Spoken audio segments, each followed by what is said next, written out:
Chapter 136. Yi Jyoga, I'll say it again. No matter how you fight at home, you're all surnamed Yi. Go out and give me. Before Yi Yuxuan could finish speaking, Yi Jyoga had already left. He was so angry that he threw the teacup on the table to the ground. This rebellious girl really angered him to death. Yi Yuxuan took a few heavy breaths before he went to the ink garden. When Su Yufeng saw Yi Yuxuan, she immediately asked, "Master, what did Jyoga say?" "What else can I say?" "Of course I don't want to," Yi Yuxuan said snappily. He knew that with Yi Jyoga's bad temper, he wouldn't agree. However, Su Yufeng did not believe him and insisted that he give it a try. "Jyoga, that child, why doesn't she know that lips and teeth depend on each other? Which family doesn't have conflicts with each other? But when you go out, others will think that you are a family. If a family doesn't help each other, how can others look up to you?" Su Yufeng said resentfully. Ever since Gong Shifan stood up for Yi Jyoga, she had always wanted to rope in the Gong family. But by the time she inquired about Gong Shifan's address, he had already left. She heard that the Gong family would be sending people over for the alchemy competition, so she wanted Yi Jyoga to bring her daughter to visit the Gong family. With his daughter's character, appearance, and aptitude, she would definitely impress the Gong family. "Alright, what's the use of saying this now? You should keep Shan Shan away from that rebellious girl, so as not to be harmed by her." Yi Yuxuan thought of Yi Jyoga's gaze just now and felt a bit stifled in his heart. "Yes." Su Yufeng nodded her head perfunctorily. Since Yi Jyoga's path wasn't going to work, she could only start with Yi Rui. It seemed that he would have to let Shanshan visit Yaoguang Garden some other day and properly rope in Yi Rui, that little maid. At this time, Yi Jyoga was talking to Yi Rui about the pill refining competition. "This time, when we go to the alchemy competition together, Yi Shanshan will definitely try to rope you in. This mother and daughter pair are extremely thick-skinned, you have to be careful." To be honest, Yi Jyoga admired Su Yufeng and her daughter. There were such strange people in this world. "I stabbed you a few times but you didn't die, yet you still have the cheek to say that I spared your life on purpose. You should be grateful that you didn't die." "I don't want to talk to her." Yi Rui pulled a long face and her eyes were filled with hatred. "Rui, she is your second sister after all. If you don't give her face in front of outsiders, I'm afraid that others will say that you are wrong." Fifth Yin Yang knew that gossip was a fearful thing. "I don't care what others say." Yi Rui's face was taut with anger. She would rather be criticized to death than be close to Yi Shanshan.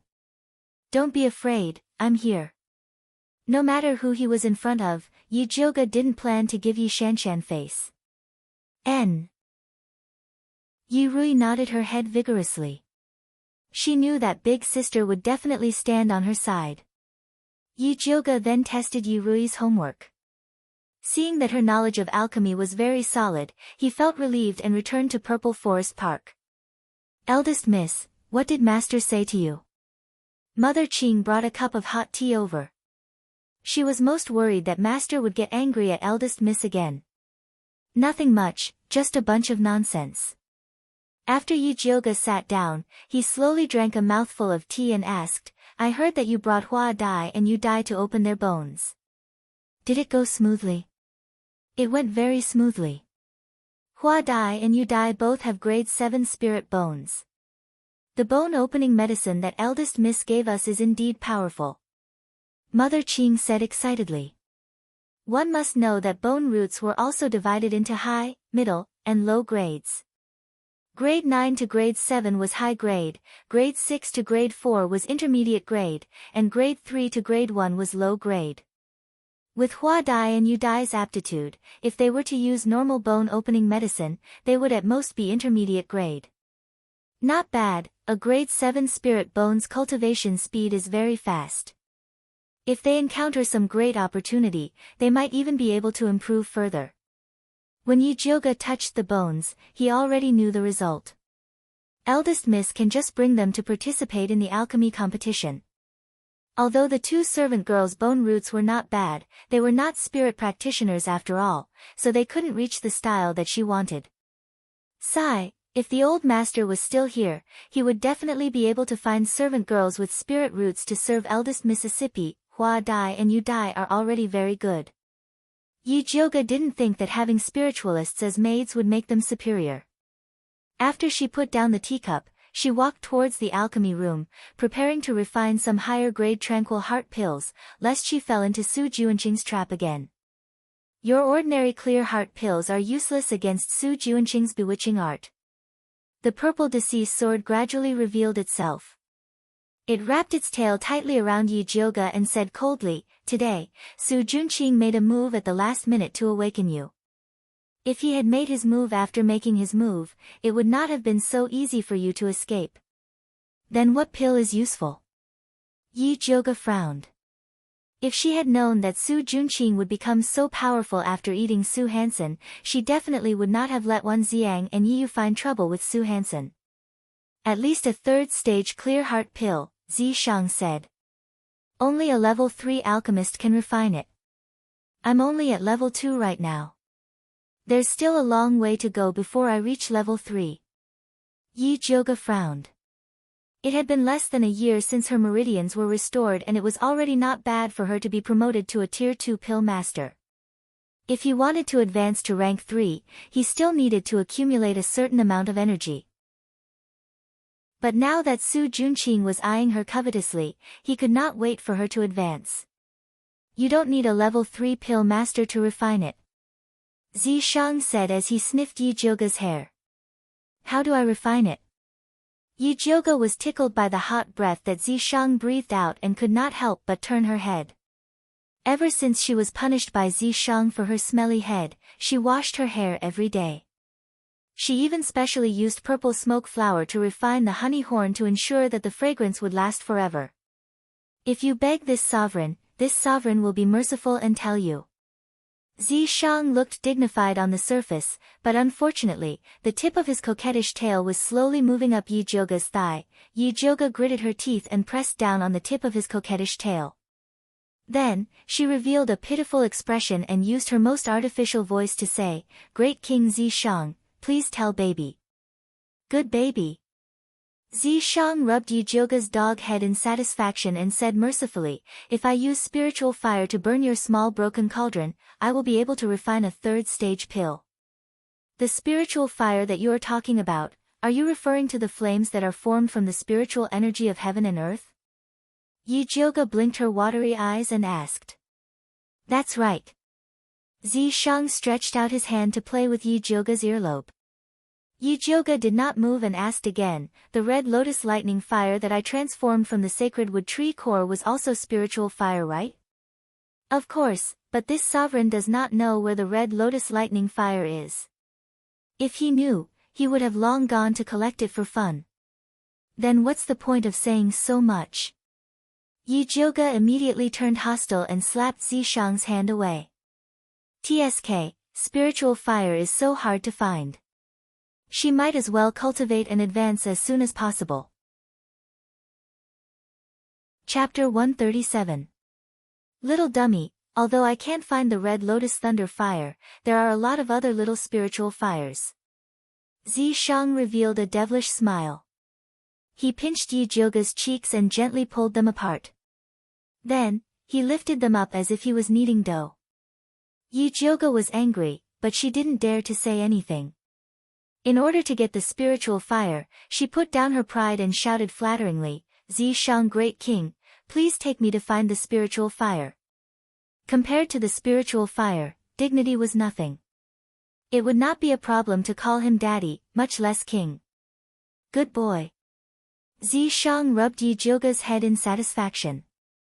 Then, he waved at the fat black rat that was curled up in a corner. "Pippi." The fat black rat immediately scurried over and placed its paws on its chest, looking at Zi Shang with a fawning expression. He didn't know how Zi Shang and the fat black rat communicated.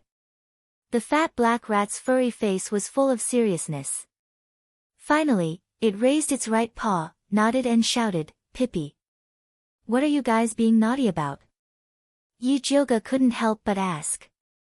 "Follow it, it will bring you to find the spiritual fire." After Zi Shang said this, he returned to Yijioga's imprint. Black fatty, where's the spiritual fire? Yijioga looked at the fat black rat with a burning gaze. Pippi. The fat black rat waved its fat paw and turned into a stream of light as it ran outside. Yijioga followed the fat black rat out of Shangjing and ran all the way to a deep forest 300 miles away. She almost died of exhaustion. Fatty Black, are you sure there really is a heaven-earth spirit flame in this damn place? Yijioga wiped the sweat off his forehead as he looked at the desolate valley in front of him. As long as it was a place where the fire seed was born, it would definitely be a place with abundant spiritual energy. But on this lousy mountain, overgrown trees and vines were everywhere. Rotten leaves covered the entire valley, and the air was damp with the smell of decay. If she hadn't taken the antidote pill, she would have fainted after a few steps. Pippi. The fat black rat nodded. Its small black eyes looked around, and its big ears swayed. Then, it scurried towards the west. Yijioga's eyes lit up and he immediately followed. The fat black rat's body was like lightning as it dashed towards the depths of the valley. Yijioga followed behind it, stepping on the muddy ground and rushing to the bottom of the cliff. Soon, he saw a dark pool. It covered an area of about 1 mu, which was smaller than the pond in the demonic beast forest, but it was still bottomless. Yijioga felt his scalp go numb when he saw the black color in the depths of the pool. The fat black rat jumped into the pool gracefully. Then, it stuck out its fat belly and flopped comfortably in the water. Don't tell me you came here to take a bath. Yijioga threw a weed stuck to his hair at the fat black rat. Pai Pai Chan. The fat black rat retorted in dissatisfaction. Then, it stuck out its fat butt and dived into the pool. Hey, wait, give me a blue stone first. Yijioga patted the surface of the water to call the fat black rat. Although she knew how to hold her breath, if the water was as deep as the last time, she would suffocate to death without the blue stone. Unfortunately, the fat black rat did not respond. It was as if it had already run far away. Yijioga frowned as he looked at the dark pool. He silently pondered whether he should go down to investigate the situation or wait here for the fat black rat to return. What are you waiting for? Hurry up and catch up. Zi Shang's voice fell. Yijioga's butt hurt. Her body involuntarily fell into the pool and she almost choked to death. She awkwardly floated to the surface. Wiping the water droplets off her face, she scolded the mark on her hand. Are you crazy? He actually dared to kick her into the water. I did it for your own good. Zi Shang's voice was lazy, without a hint of remorse. Thank you, but I don't need it. You can keep it for yourself. Yijioga spat at the mark and swam towards the shore. Treasures don't wait for people. If you don't follow me, forget about the spiritual fire, even that fat black rat will run away. Zi Shang said coldly. If it runs, then it runs. Who cares? Although Yijioga said that, she was still reluctant to let go of the fat black rat that she could refine into Dan poison. After thinking for a while, she held her breath and dived towards the bottom of the pool. As she dived, she found that this pool was even colder than the lake in the demonic beast forest. The strangest thing was that there were no fish swimming in this pool. Logically speaking, there should be a lot of fish living in this deep mountain pool where no one hunted. Unless, something had eaten all the creatures in the pool. Her heart skipped a beat. She felt uneasy for some reason. The air in her lungs was getting thinner and thinner. If she dived any further, it would be very dangerous. Although the spiritual fire was important, her life was even more important. Yijioga decisively turned around and wanted to return to the shore. At this moment, a dangerous aura suddenly came from the dark depths of the pool. The water flowed quickly, as if something was quickly approaching her. In the next moment, an ugly and bumpy face with sharp teeth appeared in front of her. It was actually a second-rank demonic beast, the iron-skin crocodile. This type of crocodile was extremely savage. There would be no living creatures in the waters where it was. The iron skin on its body was indestructible. Its hard and sharp teeth could bite through rocks. It could be said to be the overlord of the water. Yijioga was a dragon on the shore but a worm underwater. There was no way she could fight against this iron skin crocodile. However, in this situation, she couldn't run away. She could only face it head-on. Yijioga took out the Thunder Snake illusionary whip from her waist and infused it with spiritual energy to whip the crocodile. Although the Thunder Snake illusionary whip turned into purple lightning in the water, it still accurately landed on the iron skin crocodile. The iron skin crocodile trembled in pain. Its eyes revealed a fierce glint. It swung its thick tail and pounced towards Yijioga like an arrow. Yijioga whipped the iron skin crocodile's bloody mouth again. Using the rebound force, she slid backwards and dodged this attack. The black skin crocodile felt pain after being hit by the Thunder Snake illusionary whip.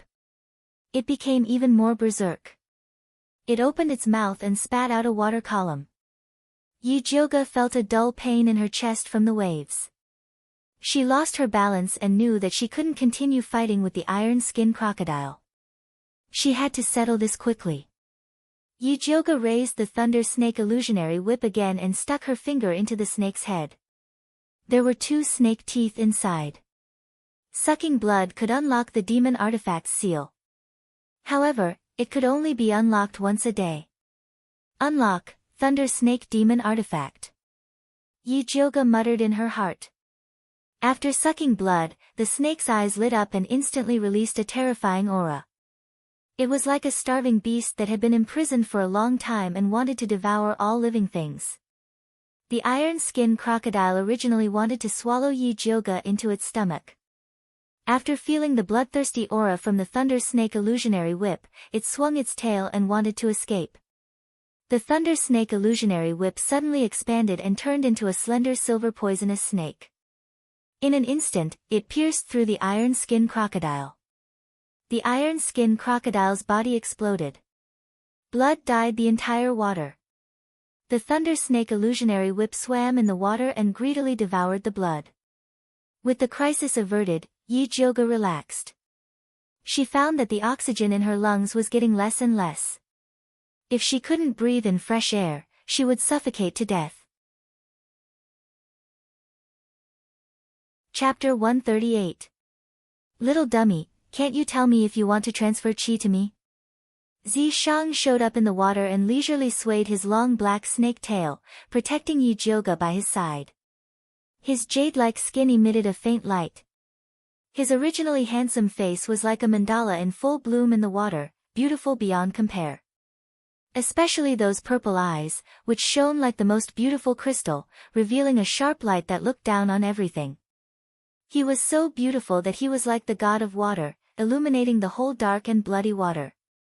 Even though Yijioga was used to Zishang's beauty, she still couldn't help but be fascinated. Do you want it? Zishang smiled. Of course. Yijioga was about to suffocate to death. How could she care about propriety and shame anymore? She grabbed Zishang's arm and fiercely bit it. She wanted to stick her tongue in and tie it with his tongue so that he couldn't abandon her. Zishang was very satisfied with Yijioga's enthusiasm.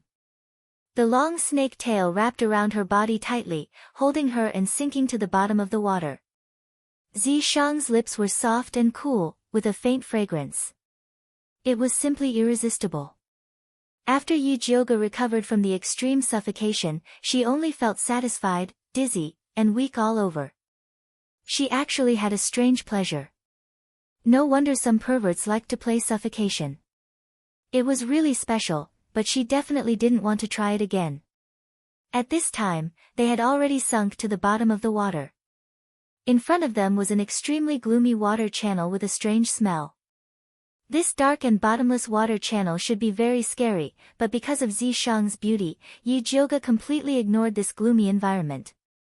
In her eyes, there was only Zishang's charming purple eyes, straight nose, red lips, and the beautiful and mysterious demon tattoos on his body. Yijioga didn't know that in Zishang's eyes, she was also like a white lotus that was blooming, beautiful, enchanting, and extremely moving.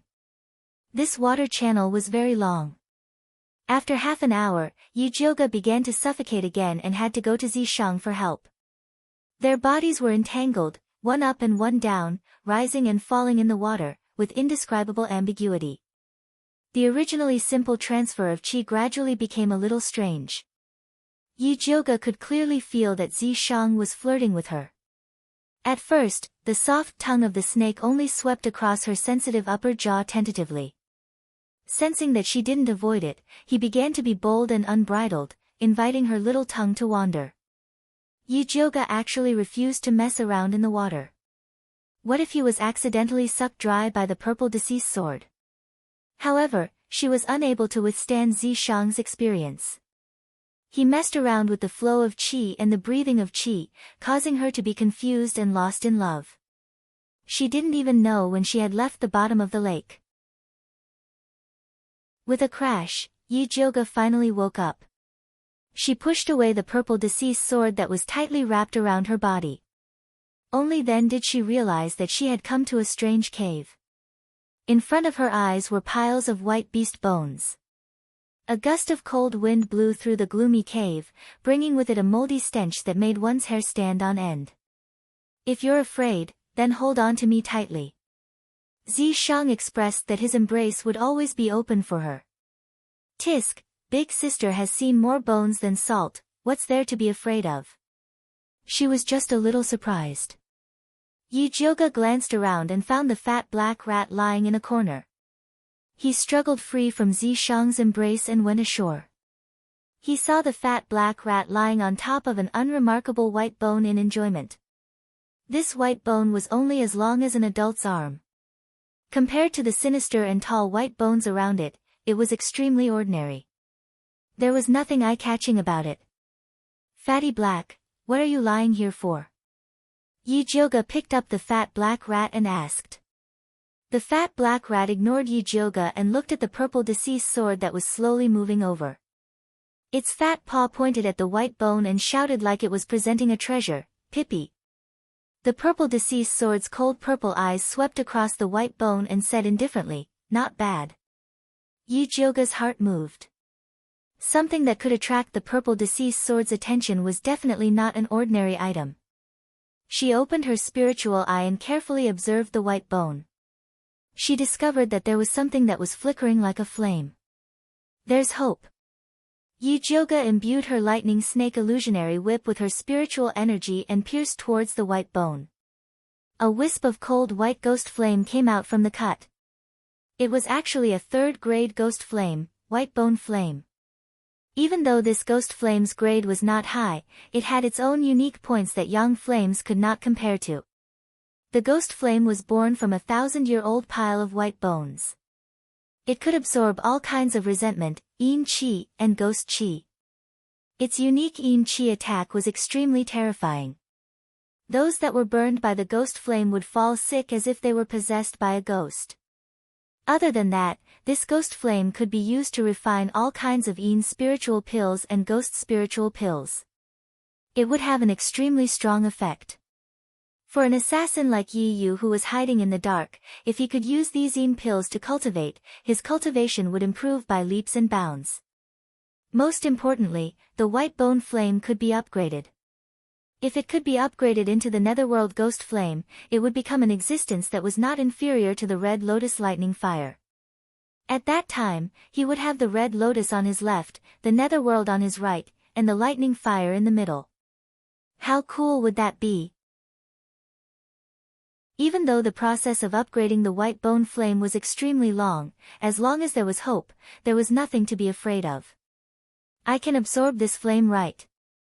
Yijioga looked at the burning white ghost flame excitedly. Of course, you can absorb it here. Zishang stood behind Yijioga to protect her. Yijioga suppressed the ecstasy in her heart. Her hands formed a spiritual attraction technique and was about to absorb the white bone flame. The white bone flame had stayed here for thousands of years. How could it be willing to be absorbed by someone? It turned around and wanted to escape. Come here. Yijioga shot out a spiritual light and forcefully absorbed it into her body. After Yijioga absorbed the white bone flame, her expression became even more serious. Absorbing it was only the first step. Taming it was the most important step. Yijioga began to use her spiritual energy to absorb the white bone flame. The white bone flame was still obedient at the beginning. It followed Yijioga's spiritual energy to her dantian. Next, she only needed to leave her divine sense imprint on the white bone flame to complete the taming process. At this moment, the white bone flame suddenly exploded with a bang. An incomparably cold yin chi burst out and quickly spread along the meridians in Yijioga's body. Yijioga hurriedly increased the strength of the suppression. The white bone flame also felt the danger. The flame rapidly swallowed and spat out waves of cold yin chi. Yijioga's spiritual energy was greatly consumed by the white bone flame's struggle. At this speed, her spiritual energy would soon be completely exhausted. At that time, the white bone flame would lose its suppression. It would start to burn from within her body and directly burn her to ashes. Yijioga could not help but shiver. She was in a trance. Suddenly, layers upon layers of ghost shadows appeared in front of her. A cold wind blew and 10,000 ghosts cried. The door to the yellow springs slowly opened. Countless ghost claws grabbed Yijioga's ankle and pulled her towards the yellow springs. Yijioga felt her scalp go numb. She could not help but scream. Chapter 139. Zishang looked on coldly from the side. He had no intention of making a move. If he couldn't even subdue this small white bone flame, then there was no way he could subdue the red lotus lightning fire. When Yijioga sensed Zishang's disdain, he immediately sobered up and the evil fire in his heart flared up. It was fine if Zishang bullied her. You little wildfire dare to behave atrociously in front of me? Do you really think I'm a sick cat? Yijioga mobilized all of his spiritual energy. Inside his body, a silvery white mini lightning snake phantom whip was formed. The little thunder snake illusionary whip opened its mouth wide and was filled with killing intent. It was ferocious and greedy, like a vicious beast released from the abyss. It wanted to devour everything and be quiet. If you don't listen to me, I'll eat you. Yijioga's ruthless killing intent was transmitted to the white bone flame through the thunder snake illusionary whip without any obstruction. She already had a disobedient demonic weapon, the Thunder Snake Mirage Whip, so she didn't want to get another disobedient spiritual fire. After the white bone flame felt Yijioga's killing intent, it immediately shrunk into the shape of a small skeleton, hugging its knees and shivering in its dantian. Like a child being threatened by a bully.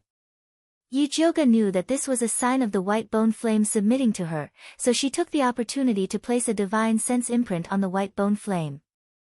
After successfully subduing the white bone fire, the extremely cold yin power just now turned into pure spiritual power, directly allowing her to advance from a rudimentary spiritualist to an intermediate spiritualist. It was indeed a treasure. Yijioga was delighted and stretched out her index finger. A wisp of eerie white flame rose, illuminating her face with a very strange sense of beauty. It was like a white lotus flower blooming in a pool of blood filled with white bones. The extreme black revealed the extreme white. This kind of beauty was even more holy and beautiful than that of a fairy from the ninth heaven. It could simply shake one's soul. Yijioga didn't know that he was walking further and further down the path of the white lotus. After she kept the white bone flame, she carefully inspected the white bone cave. Apart from a pile of iron skin crocodile bones, there was nothing else. It seemed that this cave was the burial chamber of the iron-skinned crocodile. Every iron-skinned crocodile who was ready to die would come here to rest in peace. If that was the case, there would soon be new iron-skinned crocodiles guarding the tomb. Thinking of this, Yijioga couldn't wait to leave. At this time, the Thunder Snake illusionary whip suddenly broke free from Yijioga's grasp. It transformed into a giant python, opened its mouth, and swallowed all the bones in the tomb. What's going on? Yijioga turned to ask Zishang. You eat meat, but can't drink soup. Zishang wrapped itself around Yi Jioge and rested its chin on her head as if it had no bones. You mean it's repairing itself? Yi Jioge's eyes lit up. After the Thunder Snake demonic artifact recognizes its master, it has the ability to repair itself. The white bones here can condense spirit fire and contain a lot of spirit force. It can repair the Thunder Snake illusionary whip's damaged parts. As Zishang explained, he tapped Yi Jioge's head with his chin. Although Yi Jioge's head was hurting from Zishang's pointed chin, when he heard that the lightning snake illusionary whip was about to advance, he was still grinning from ear to ear. No wonder spiritualists love to hunt for treasures, it's a profitable business indeed. This time, not only did she manage to subdue the white bone flame and successfully advance, she could also repair the demon artifact at the same time. What a great deal! After the lightning snake illusionary whip devoured all of the white bones, it returned to Yi Jioge's hand. The color of the snake scales on its body became more and more exquisite. It faintly looked like a fourth segment was growing, and it looked even more spiritual. Yi Jioge rubbed it twice in satisfaction and wrapped the lightning snake illusionary whip back around his waist.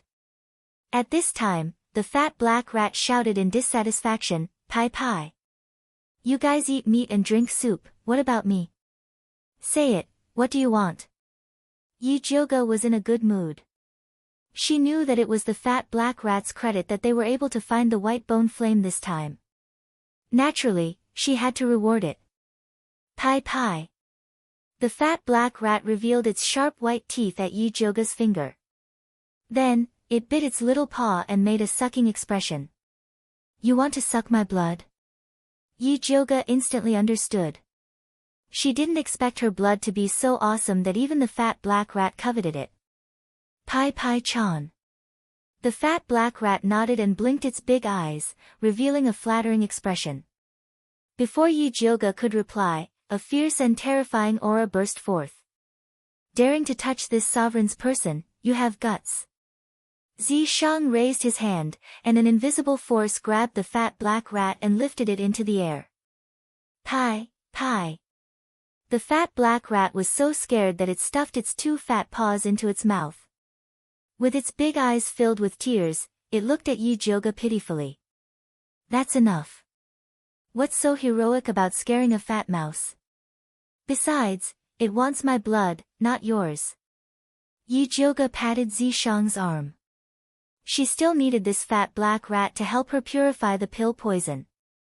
"What if I scare it away?" Zishang narrowed his eyes and looked at Yi Jioge. He did not put down the fat black rat. Instead, he asked with a threatening tone, "Do you still want to suck her blood?" "Pai Pai, Pai Pai." The fat black rat shook its head with all its might. Only then did Zishang put down the fat black rat.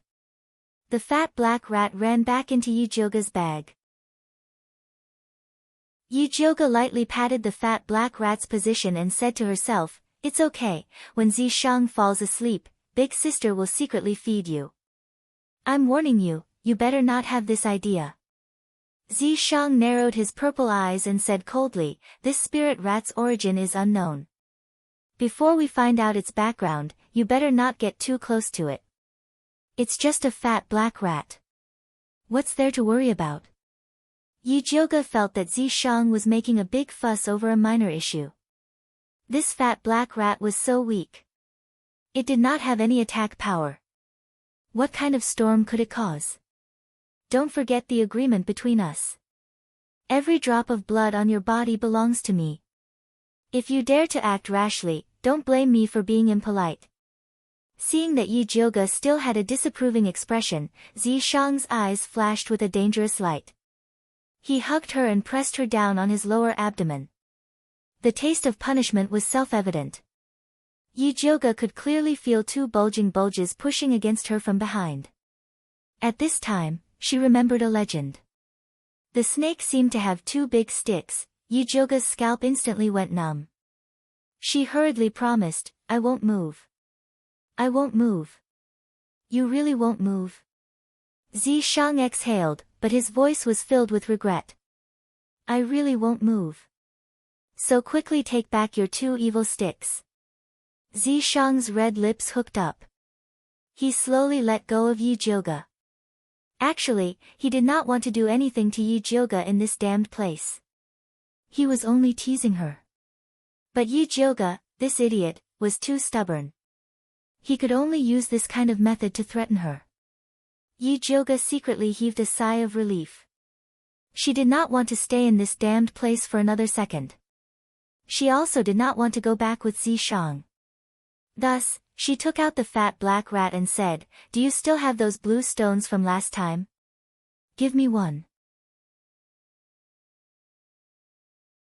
Chapter 140.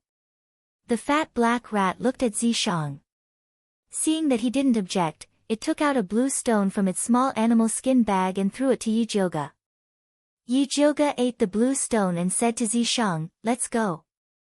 Zishang didn't say anything and went into the water with Yi Jioga. Yi Jioga was eager to go back and return to the shore at a faster speed than when he came. After Zishang followed Yi Jioga to the shore, he gently patted her head and said, "Get the spirit fire and go back to concoct pills."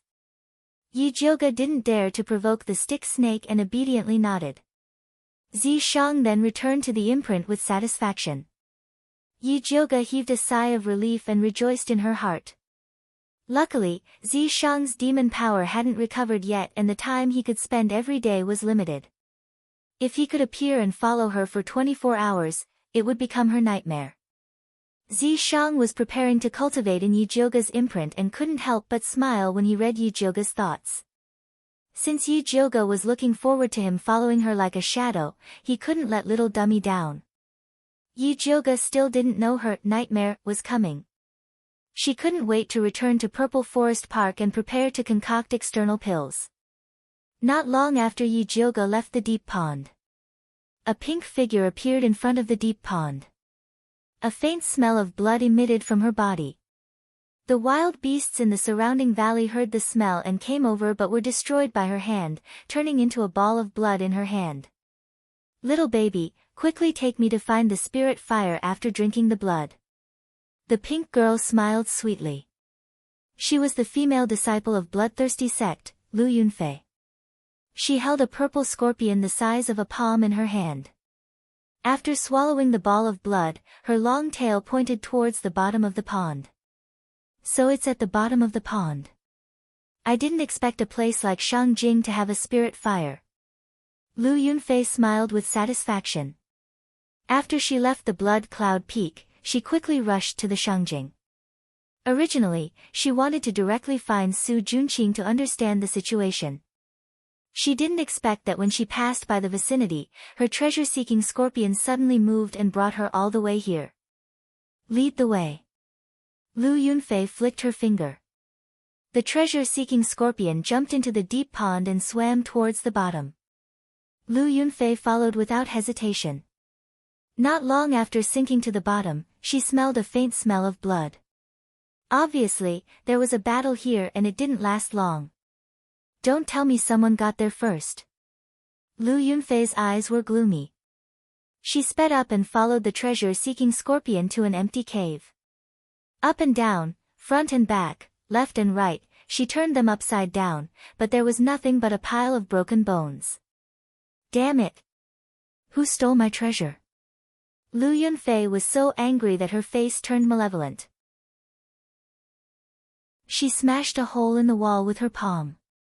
"No, that person shouldn't have gone far. There's still time to catch up. Bring me to the person who took the white bone flame." Lu Yunfei bit her finger and dripped a drop of blood towards the treasure-seeking scorpion. Her blood essence was 10,000 times stronger than that of a beast. A red light flashed on the body of the treasure-seeking scorpion. Its tail moved left and right before finally stopping in the east, which was the direction that Yi Jioga had left. Lu Yunfei jumped back into the deep pool and was about to chase after them when she was stopped by an iron-skinned crocodile that smelled blood. She didn't have time to waste on the iron-skinned crocodile. She raised her hand and threw a ball of blood in the opposite direction. The aroma of the spiritual blood enticed the iron-skinned crocodile to immediately pounce on it. Lu Yunfei quickly returned to the shore. The treasure-seeking scorpion could no longer find traces of Yi Jioge.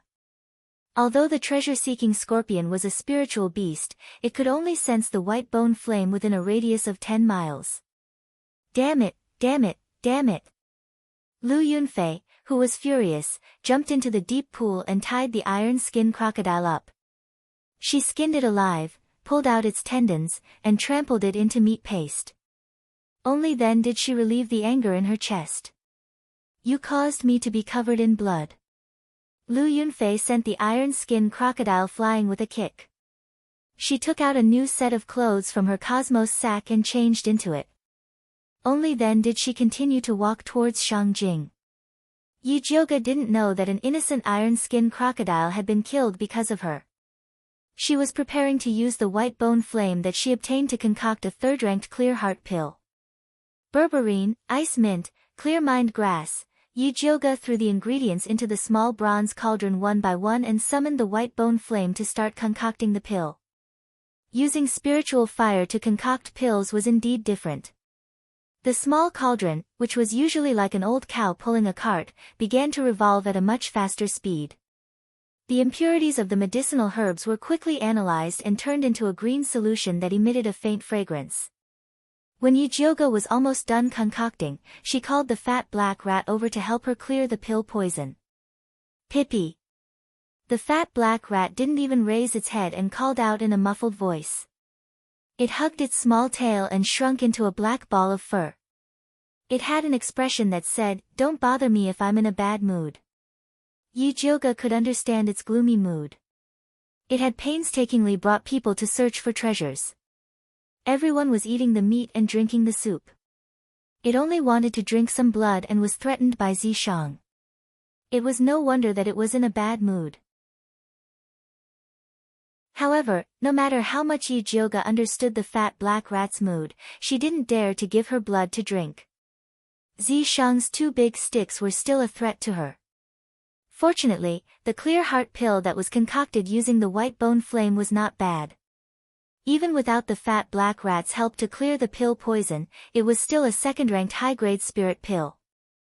After Yi Jioge stored the light green pill in a jade bottle, she left the alchemy room and returned to her room to rest. At this moment, she suddenly felt a faint fluctuation coming from the shadow beside the door. She stopped and said, "Yi Yu, why are you here? How did eldest miss find me?" Yi Yu revealed his figure, his handsome face full of surprise. Ever since he transformed into a shadow assassin, as long as he didn't reveal any flaws, no one would be able to find him. "What do you think?" Yi Jioge revealed an advanced smile. Yi Yu took a closer look and realized that Yi Jioge had advanced to an intermediate spiritualist. He cupped his hands and said, "Congratulations on your successful advancement, eldest Mississippi, thank you." Yi Jioge's rose-like lips curled up slightly and she smiled reservedly. Yi Yu felt a little dizzy from Yi Jioge's smile. He didn't know if it was because of the moonlight, but Yi Jioge looked especially beautiful tonight. She was like a fairy in the moonlight, so perfect that she didn't look like a real person. "It's so late, why are you looking for me?" Yi Jioge asked. "There's something I want to report to you." Yi Yu immediately restrained his intoxicated state and said seriously. "Then come in." Yi Jioge turned around and returned to the alchemy room. She called out to Yi Yu, "Sit anywhere you want." Yi Yu glanced at the messy alchemy room and felt that there wasn't even a place to stand, let alone sit. Yi Jioge rudely pushed the things on the stool to a corner and tried to make a clean space. "I'll just stand." Yi Yu quickly stopped Yi Jioge's violent demolition. "All right." Yi Jioge gave up on tidying up and turned around to ask, "Tell me, what's the matter?" This afternoon, a girl wearing a pink dress went to look for Su Junqing. Yi Yu said with a serious expression. Chapter 141. Didn't I tell you not to go near Su Junqing? Yi Jioge frowned. Yi Yu was too disobedient. What if Su Junqing, that pervert, found out? "I didn't go near him. It was the rats guarding the Su residence that told me." Yi Yu quickly explained. Recently, In order to help Yi Jioge spread the message, he reorganized the dark forces in Shangjing. He didn't expect that those rats would regard him as their boss and take the initiative to help him spy on the Su residents. This news was sent back by those rats. So that's how it is. Yi Jioge relaxed his expression and asked with some doubt, what woman went to find Su Junqing? Su Junqing had always been surrounded by thousands of flowers. He had never heard of a woman who dared to go to his door to find him. I heard that it was a very beautiful girl with a sweet smile. She was about 18 years old and her accent was like that of a foreigner. At that time, Su Junqing personally came out to greet her and seemed to be very respectful to her. Yi Yu couldn't help but pause before continuing. I received the news and rushed over. At the door, I smelled a cold bloody smell similar to Su Junqing's. It should be left behind by that woman. Yi Yu's cultivation had improved a lot during this period of time. He was also more sensitive to yin qi and bloody smell. Seems like that woman is also a heretic cultivator. Yi Jioge thought of the empress who was repeatedly frustrated in the palace. Could she be the one who called them over? Should I go and investigate? Yi Yu asked tentatively. Yi Jioge didn't allow him to go near the Su residence, so he didn't dare to act rashly. Yi Jioge thought about it and shook his head. Recently, Shangjing has been searching for heretic cultivators. This woman appeared in the Su residence openly and left behind such a strong smell. It's really not normal. You mean there's a trap? Yi Yu immediately understood. It's very possible. Yi Jioge nodded. The female heretic cultivator coming to Shangjing at this time was very likely to find Su Junqing to investigate Su Hansen's murder. Su Junqing took the opportunity to set a trap and used the female heretic cultivator to deal with them. Just when Yi Jioge and Yi Yu were guessing Su Junqing's purpose, Su Junqing was respectfully welcoming Lu Yunfei into his study. Your place is not bad. Lu Yunfei looked at the elegant study in front of her and reached out to fiddle with the neatly arranged brushes. Senior sister, please excuse me. Su Junqing wore a golden crown on his head and a white robe. He was cultured, elegant, and had an extraordinary bearing. He did not look like a bloodthirsty sect disciple at all. Lu Yunfei played with the ends of her black hair as her watery gaze fell on Su Junqing. Her small pink tongue couldn't help but lightly lick her lips. Su Junqing felt like a frog being stared at by a poisonous snake, and a layer of cold sweat immediately appeared on his back. Although he rarely returned to the bloodthirsty sect, he had heard a little about this senior sister who liked to collect the skin of beautiful women. He knew that in addition to being bloodthirsty, she had also cultivated some evil arts of harvesting yang to nourish yin. A few of the good-looking men in bloodthirsty sect had mysteriously died. The rest of the male disciples had their faces covered in dirt, keeping a respectful distance from her. Even bloodthirsty ancestor, who loved beauties, did not dare to have any ideas about Lu Yunfei. Junior brother, why are you sweating so much? Lu Yunfei moved closer to Su Junqing and placed her soft little hand on his shoulder. Her voice was as sweet as honey. It's probably because the weather is hot. Senior sister, you must be tired after a long journey. Why don't you have a drink to relieve yourself first? Su Junqing turned around without batting an eyelid and took out a long glass cup from a secret compartment in the study. It was filled with dark red blood and emitted a strong smell of blood. Under the dim yellow candlelight, it shone with a strange light. The spirit blood of an earth spirit root virgin. Not bad. Lu Yunfei reclined on the chair and continued to stare at Su Junqing. She was obviously more interested in him. Senior sister, you really know what's good. Su Junqing personally poured a cup for Lu Yunfei and said with a smile, Junior brother doesn't have anything good here. Please do me the honor, senior sister. Junior brother is too polite. Lu Yunfei took a sip and said with a faint smile, you can't even get such good things from the patriarch. Senior sister, you must be joking. There are all kinds of beauties with spirit roots at the patriarch's place. If you want to drink it, it's ready-made. Only a poor person like me would keep a little bit of spirit blood. Su Junqing smiled faintly. This meant that the spirit blood was secretly obtained from a living person. This kind of behavior was not uncommon in the bloodthirsty sect. Women with spirit roots were treasures everywhere. It was not easy for the disciples of the bloodthirsty sect to find one. Usually, they would secretly give some blood to the patriarch. Hee, I heard that junior brother is very capable. That gold spirit root beauty from last time not only won the favor of the patriarch, but even I was moved when I saw her. I heard that the girl was obtained by junior brother's bewitching skill. When are you going to help senior sister get one? Lu Yunfei's eyes were like silk, and her blood-stained red lips were extremely seductive. She was as enchanting as the reincarnation of a demon. Su Juanqing's mind wavered for a moment, but he quickly regained his senses and was immediately shocked. He did not expect Lu Yunfei's bewitching skill to be so powerful. If his cultivation had not increased during this period of time, he would have fallen for it.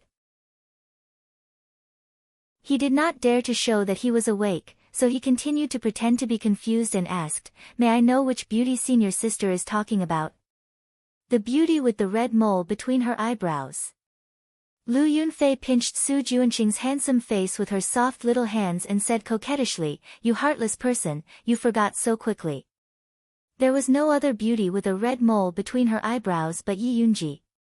When Su Juanqing thought of Yi Yunji, he could not keep the smile on his face. All these years, he had cheated and tricked many beauties with spirit roots for the patriarch. Yi Yunji was undoubtedly the most special one.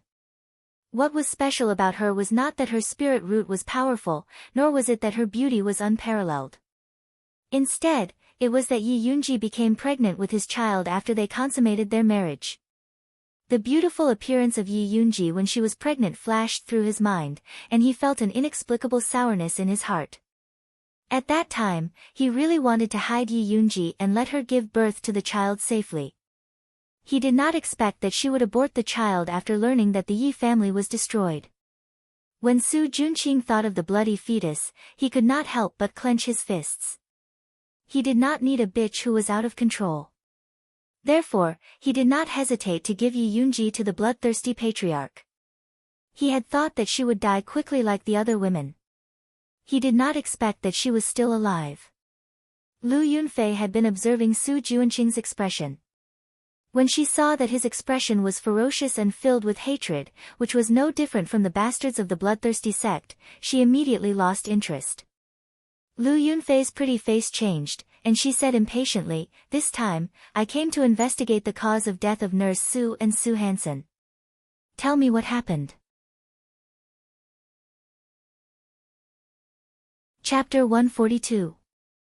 Su Juanqing did not understand why Lu Yunfei suddenly became hostile, but her cold face was much better than seducing him earlier, so he straightened his face and said, "Wet Nurse Su and Su Hansen were killed by Yi Jioga, Wan Xiang, Bai Songling, and the others. Tell me, who are they?" Lu Yunfei drank the spiritual blood with an indifferent look on her face. Su Juanqing then explained the origins of Yi Jioga and the other two. Yi Jioga is Grandmaster Yun's granddaughter, Wan Xiang is a rising star in the Ministry of Justice, and Bai Songling is Prince Dongling's confidant. Are you afraid that others won't know about the existence of us evil cultivators? Lu Yunfei's eyes instantly turned dangerous. Although she was arrogant, she was not brainless. Evil cultivators' cultivation methods were cruel and had always been a thorn in the side of the righteous spiritualists. Otherwise, the bloodthirsty sect would not have hidden in the remote mountains. Now that Emperor Xian Wu was searching for evil cultivators everywhere, if she made such a big case, wouldn't she be giving it to the righteous spiritualists? "Senior sister, please calm down. Listen to me for a moment." Su Juanqing carefully explained his plan to her. After listening, Lu Yunfei could not help but look at Su Juanqing and smiled. "I really underestimated junior brother. Junior brother is really talented to think of such an idea. Senior sister, you flatter me. I'm also doing this for the good of the bloodthirsty sect. As long as we get rid of all these people, I can guarantee that Emperor Xian Wu will not dare to mention evil cultivators again." Su Juanqing said confidently. He had spent a lot of effort to think of this idea. It would definitely be able to get rid of those thorns. Okay, then we'll do as you say. Lu Yunfei nodded indifferently. Thank you for your support, senior sister. Su Junqing cupped his hands and said, Senior sister coming here today has probably attracted the attention of many people. There might be spies coming to investigate. Senior sister, please help me. What, a few spies are enough to stump you? Lu Yunfei played with the glass cup and drank another mouthful of spirit blood. Senior sister, please don't laugh at me. I'm not afraid of other spies, but there is one that is very difficult to deal with. Su Junqing sighed and said, that spy is called Yi Yu and has already cultivated into a shadow assassin. He comes and goes without a trace and is truly difficult to deal with. Interesting, I like this kind of excitement. Lu Yunfei licked the blood on the corner of her mouth, like a cat that smelled blood. With senior sister's help, that scout will definitely die. Su Junqing had a smile on his face, but his eyes were sizing up Lu Yunfei without a trace.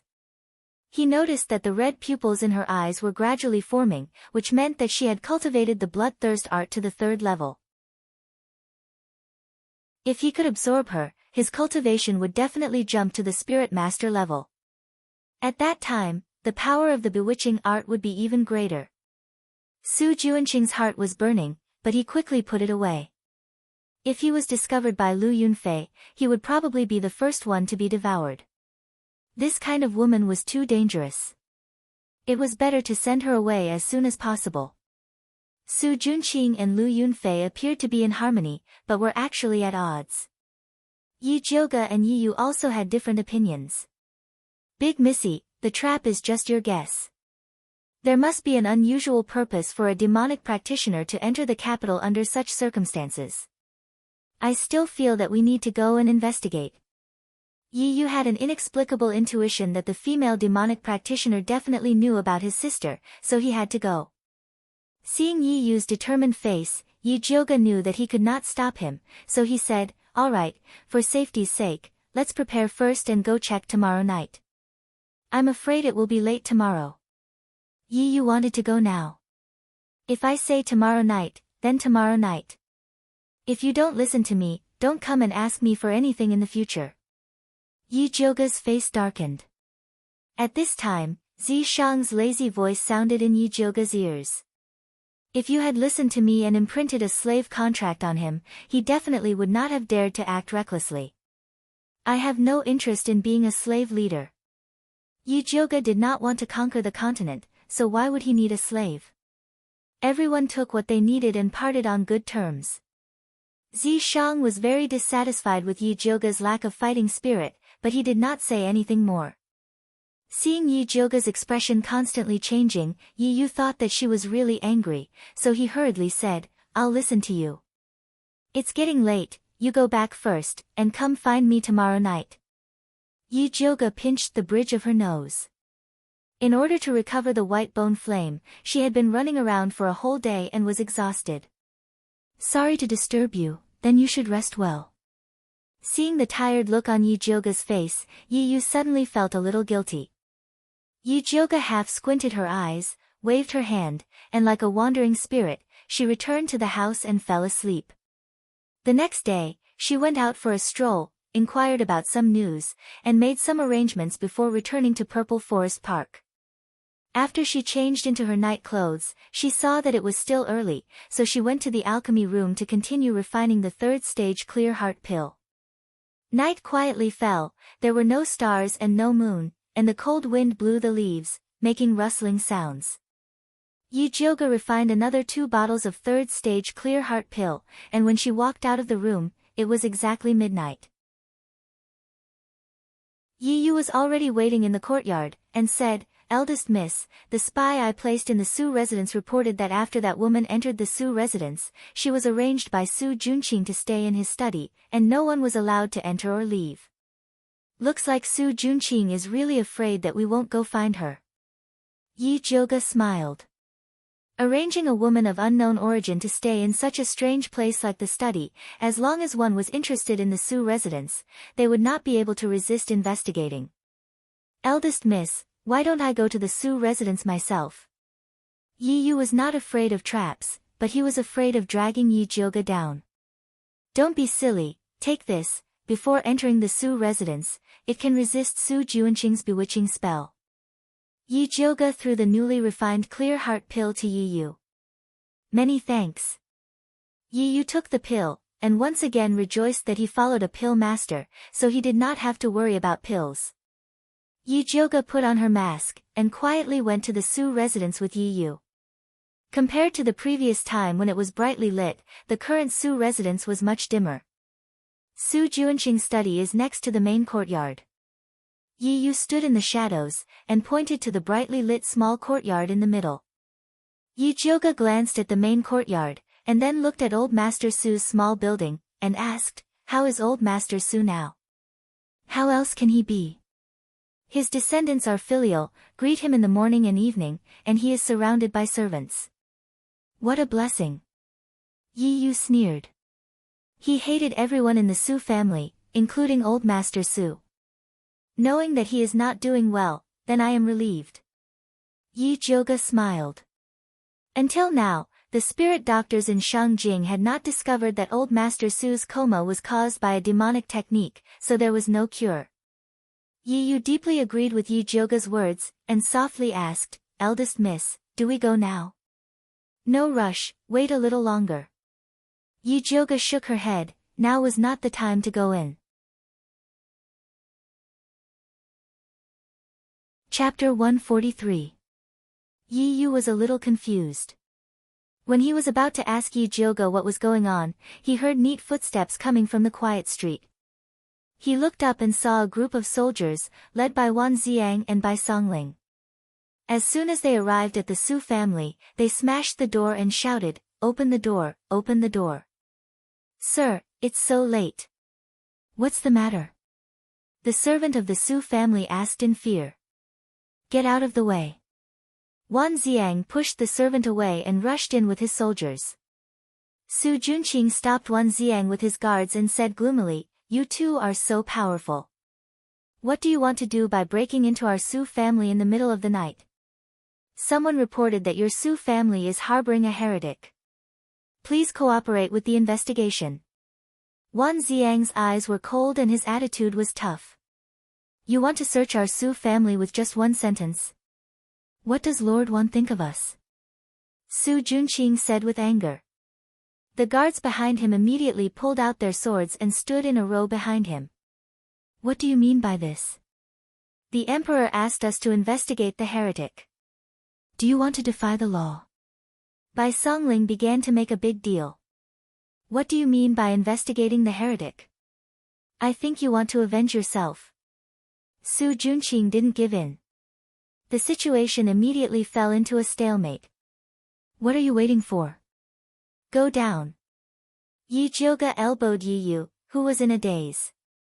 "This is your arrangement?" Yi Yu looked at Yi Jioga in surprise. He didn't expect that she would call Wan Xiang.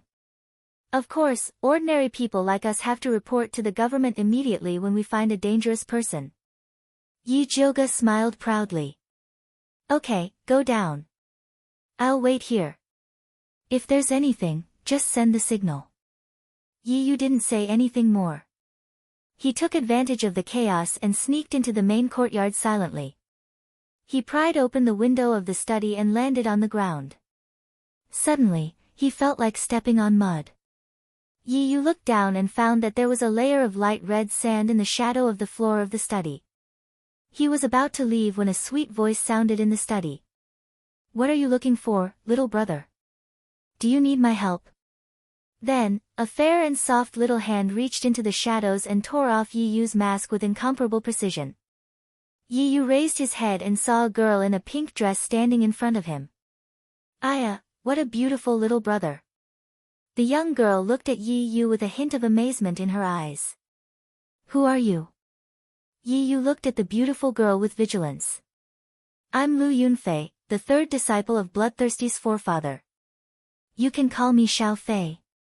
Lu Yunfei twirled her hair with her fingers and smiled brightly. Bloodthirsty ancestor had many disciples, but he only had 3 direct disciples. Lu Yunfei was his last disciple. When Yi Yu heard the 3 words, bloodthirsty sect, his heart skipped a beat. He calmly asked, "Why are you here? Are you also here to ask Su Junqing for human blood to cultivate?" "He, those who cultivate with human blood are all outer disciples, I don't need it."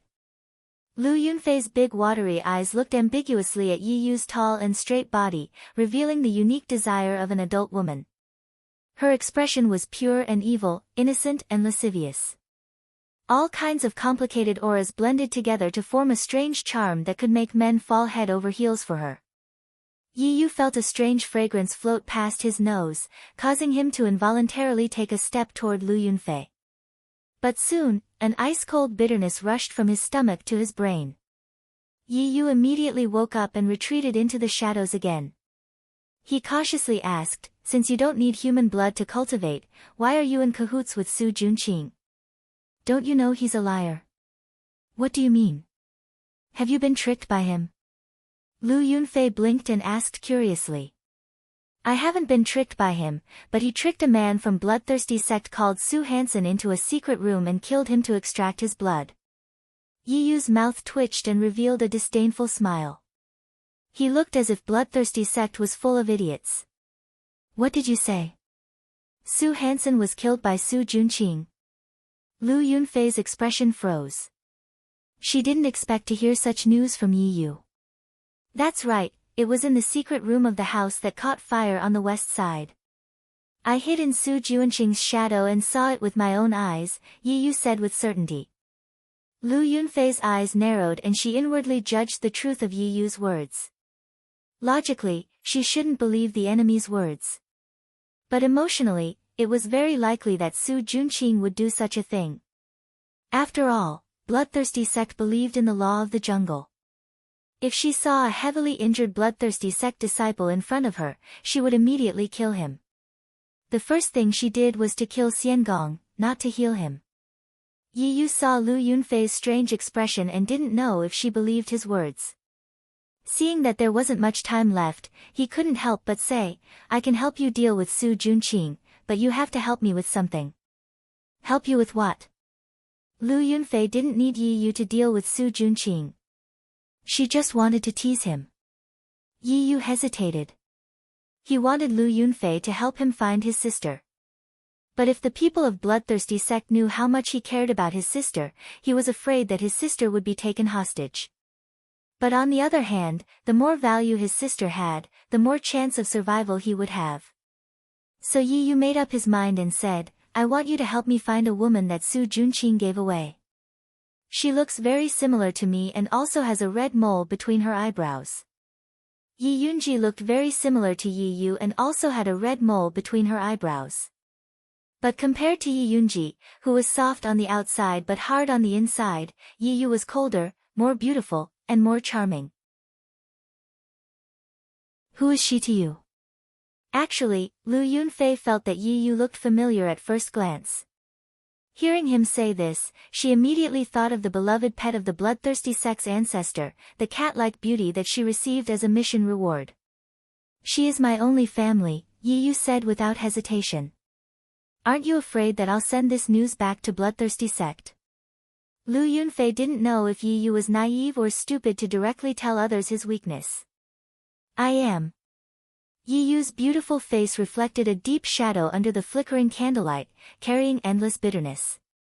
"But I'm more afraid that she's dead." Lu Yunfei's pupils involuntarily shrank. An indescribable feeling welled up in her heart. She grew up in bloodthirsty sect and learned to drink blood before she learned to drink milk. Every day, she thought about how to steal cultivation resources, how to kill, and how to not be killed. The people around her were the same scum and scum. This was the first time she saw a fool like Yi Yu who valued family. This kind of fool was really hateful. Chapter 144. Lu Yunfei's nails pierced into her palm, but her face revealed an incomparably sweet smile as she said, "All right, you help me deal with Su Junqing, and I'll help you find my sister. How are we going to contact each other?" "I'll come find you." Although Yi Yu made a deal with Lu Yunfei, he did not trust her. But I won't be staying here for long. Lu Yunfei pouted. Where are you going? Yi Yu asked. I'm going to the medicine refining valley. In 10 days, there will be an alchemy competition there. I'll see you then. Lu Yunfei smiled as if she was meeting her lover. Medicine refining valley, alchemy competition. Why are you going there? Yi Yu immediately asked. Hee, you'll know when the time comes. But the next time we meet, you'll be mine. Lu Yunfei's figure gradually disappeared in the air, leaving behind only a hint and a declaration in the empty study. Yi Yu furrowed his brows and carefully searched the study. Other than a few bottles of human blood in a secret compartment, there was nothing else. Lu Yunfei was also nowhere to be found. At this time, the quarrel outside was getting more and more intense. Yi Yu was worried that Wan Xiang could not withstand the pressure from Su Junqing, so he could only leave unwillingly. Yi Jioge had been paying close attention to the movements in the study. When he saw Yi Yu come out, he blew the signal that he had agreed with Wan Xiang. Wan Xiang received the signal to retreat, so he coldly said to Su Junqing, since young Master Su refuses to accept our investigation, we can only report this matter to the Emperor. After saying that, he waved his hand and said, retreat. Young Master Su, think about how to explain this to the Emperor. Bai Songling pretentiously flicked his sleeves and swaggered away with Wan Xiang. Su Junqing's eyes were filled with endless hatred as he watched them leave. If grandfather was still here, these guys would definitely not dare to be so arrogant. Su Junqing couldn't help but take a deep breath when he thought of his grandfather who was still in a coma. After completing the task given to him by the ancestor, he would ask the ancestor for a favor and ask him to send someone to see what was going on with grandfather. However, this was all in the future. Right now, he had to deal with Lu Yunfei first. Su Junqing calmed himself down and returned to the study. Lu Yunfei was currently reclining on a chair by the window. The moonlight cast a faint layer of light on her bewitching face. She held a glass cup filled with bright red blood in her fair and tender hand. She would take a sip from it from time to time, looking very satisfied. Senior sister, I'm really sorry to have disturbed you. However, as you can see, junior brother's current situation is really difficult. Please help me out, senior sister. Su Junqing looked at Lu Yunfei with deep affection. He could not wait for her to immediately take down Wan Xiang and the others. I just heard something very interesting. Lu Yunfei stared at the spiritual blood in the glass cup and said indifferently, I heard that junior apprentice brother Su Hansen wasn't killed by anyone, but was eaten by you to cultivate. Is this true? Absolutely not, no matter how bold I am, I wouldn't dare to do such a thing. Su Junqing was shocked in his heart and repeatedly cried out his grievances. At that time, he was worried that the increase in his cultivation would arouse suspicion. Thus, he devoured Su Hansen to cultivate the bewitching art. As long as he did not use the bewitching art, no one would notice anything strange. I don't care how Su Hansen died. However, if someone wants to use me as a chess piece, then they have to see if they have the ability to do so. Lu Yunfei swung her hand and the spiritual blood in the glass splashed onto Su Junqing's face. The wet and sticky blood covered his face, but he did not dare to move. Little fellow, you're still too inexperienced to fight with me. Lu Yunfei gracefully walked in front of Su Junqing and used the glass cup to pat his face. She sneered, tomorrow, I will set off for the medicinal refinement valley. If there is any mistake in the task given by the old ancestor, you can bring your head to see me. Yes. Su Junqing bowed deeply and looked at Lu Yunfei's pink dress as it flashed past his eyes. Deep in his eyes, there was an unconcealable hatred. Outside the Su residence, after Yi Jioge and Yi Yu met up, they secretly went to Wan Xiang and Bai Songling's residence. Bai Songling and the rest were already waiting inside. The moment they saw Yi Yu, they asked impatiently, Yi Yu, you've been in there for so long. Did you find anything? I saw that female heretic cultivator called Lu Yunfei. Yi Yu told them about his conversation with Lu Yunfei. However, he did not mention anything about his sister and only said that Lu Yunfei would meet him at the Medicinal Refinement Valley. Looks like their target this time is the alchemy competition. Brother Wan, I think you should find someone to inspect the Medicinal Refinement Valley, especially the places that the Crown Prince set up. When Yi Jioge first heard that the Crown Prince was in charge of the alchemy competition, he felt that something was amiss. This alchemy competition is an annual event in the Thunder Country. Other than the people of the Thunder Country, there are alchemists from other countries participating. Isn't the Crown Prince afraid of being beaten to death by the Emperor for causing trouble in the Medicinal Refinement Valley? Bai Songling felt that the Crown Prince was not that stupid. It's always good to be careful. Yi Jioge still had to bring Yi Rui to participate in the competition. He did not want to make any mistakes. Alright, I'll go check tomorrow. Wan Xiang nodded and looked at Yi Yu. Do you want to come with me? He had never seen that female heretic cultivator. If Yi Yu followed him, he would not be blinded. Yi Yu was about to agree when he felt a sharp pain on his back. It was as if something was gnawing at his skin. Don't move. Yi Jioge moved like lightning and pressed down on the thing that was moving around on Yi Yu's back. The thing was about the thickness of an index finger and it was struggling violently. Wan Xiang tore Yi Yu's clothes and found that it was a pitch-black poison earth dragon. It was constantly struggling under Yi Jioge. Isn't this little mute's poison earth dragon? Why is it here? Bai Songling looked at the black worm in disgust. This poison earth dragon looked extremely ferocious and sinister. It had no eyes on its head, only a large mouth filled with fine white teeth. There were also two thin wings on its back. As long as Yi Jioge let go, it would immediately disappear without a trace. Who's little mute? Wan Xiang immediately frowned. He had been going out early and returning late recently. He had been investigating the heretic cultivator in the Ministry of Justice. He did not know that there was a little mute living in the backyard. Its young mistress who hired him to help raise the worm. Bai Songling explained little mute's background in detail. Can this person be trusted? Wan Xiang looked at the poison earth dragon that was constantly struggling in Yi Jioge's hands.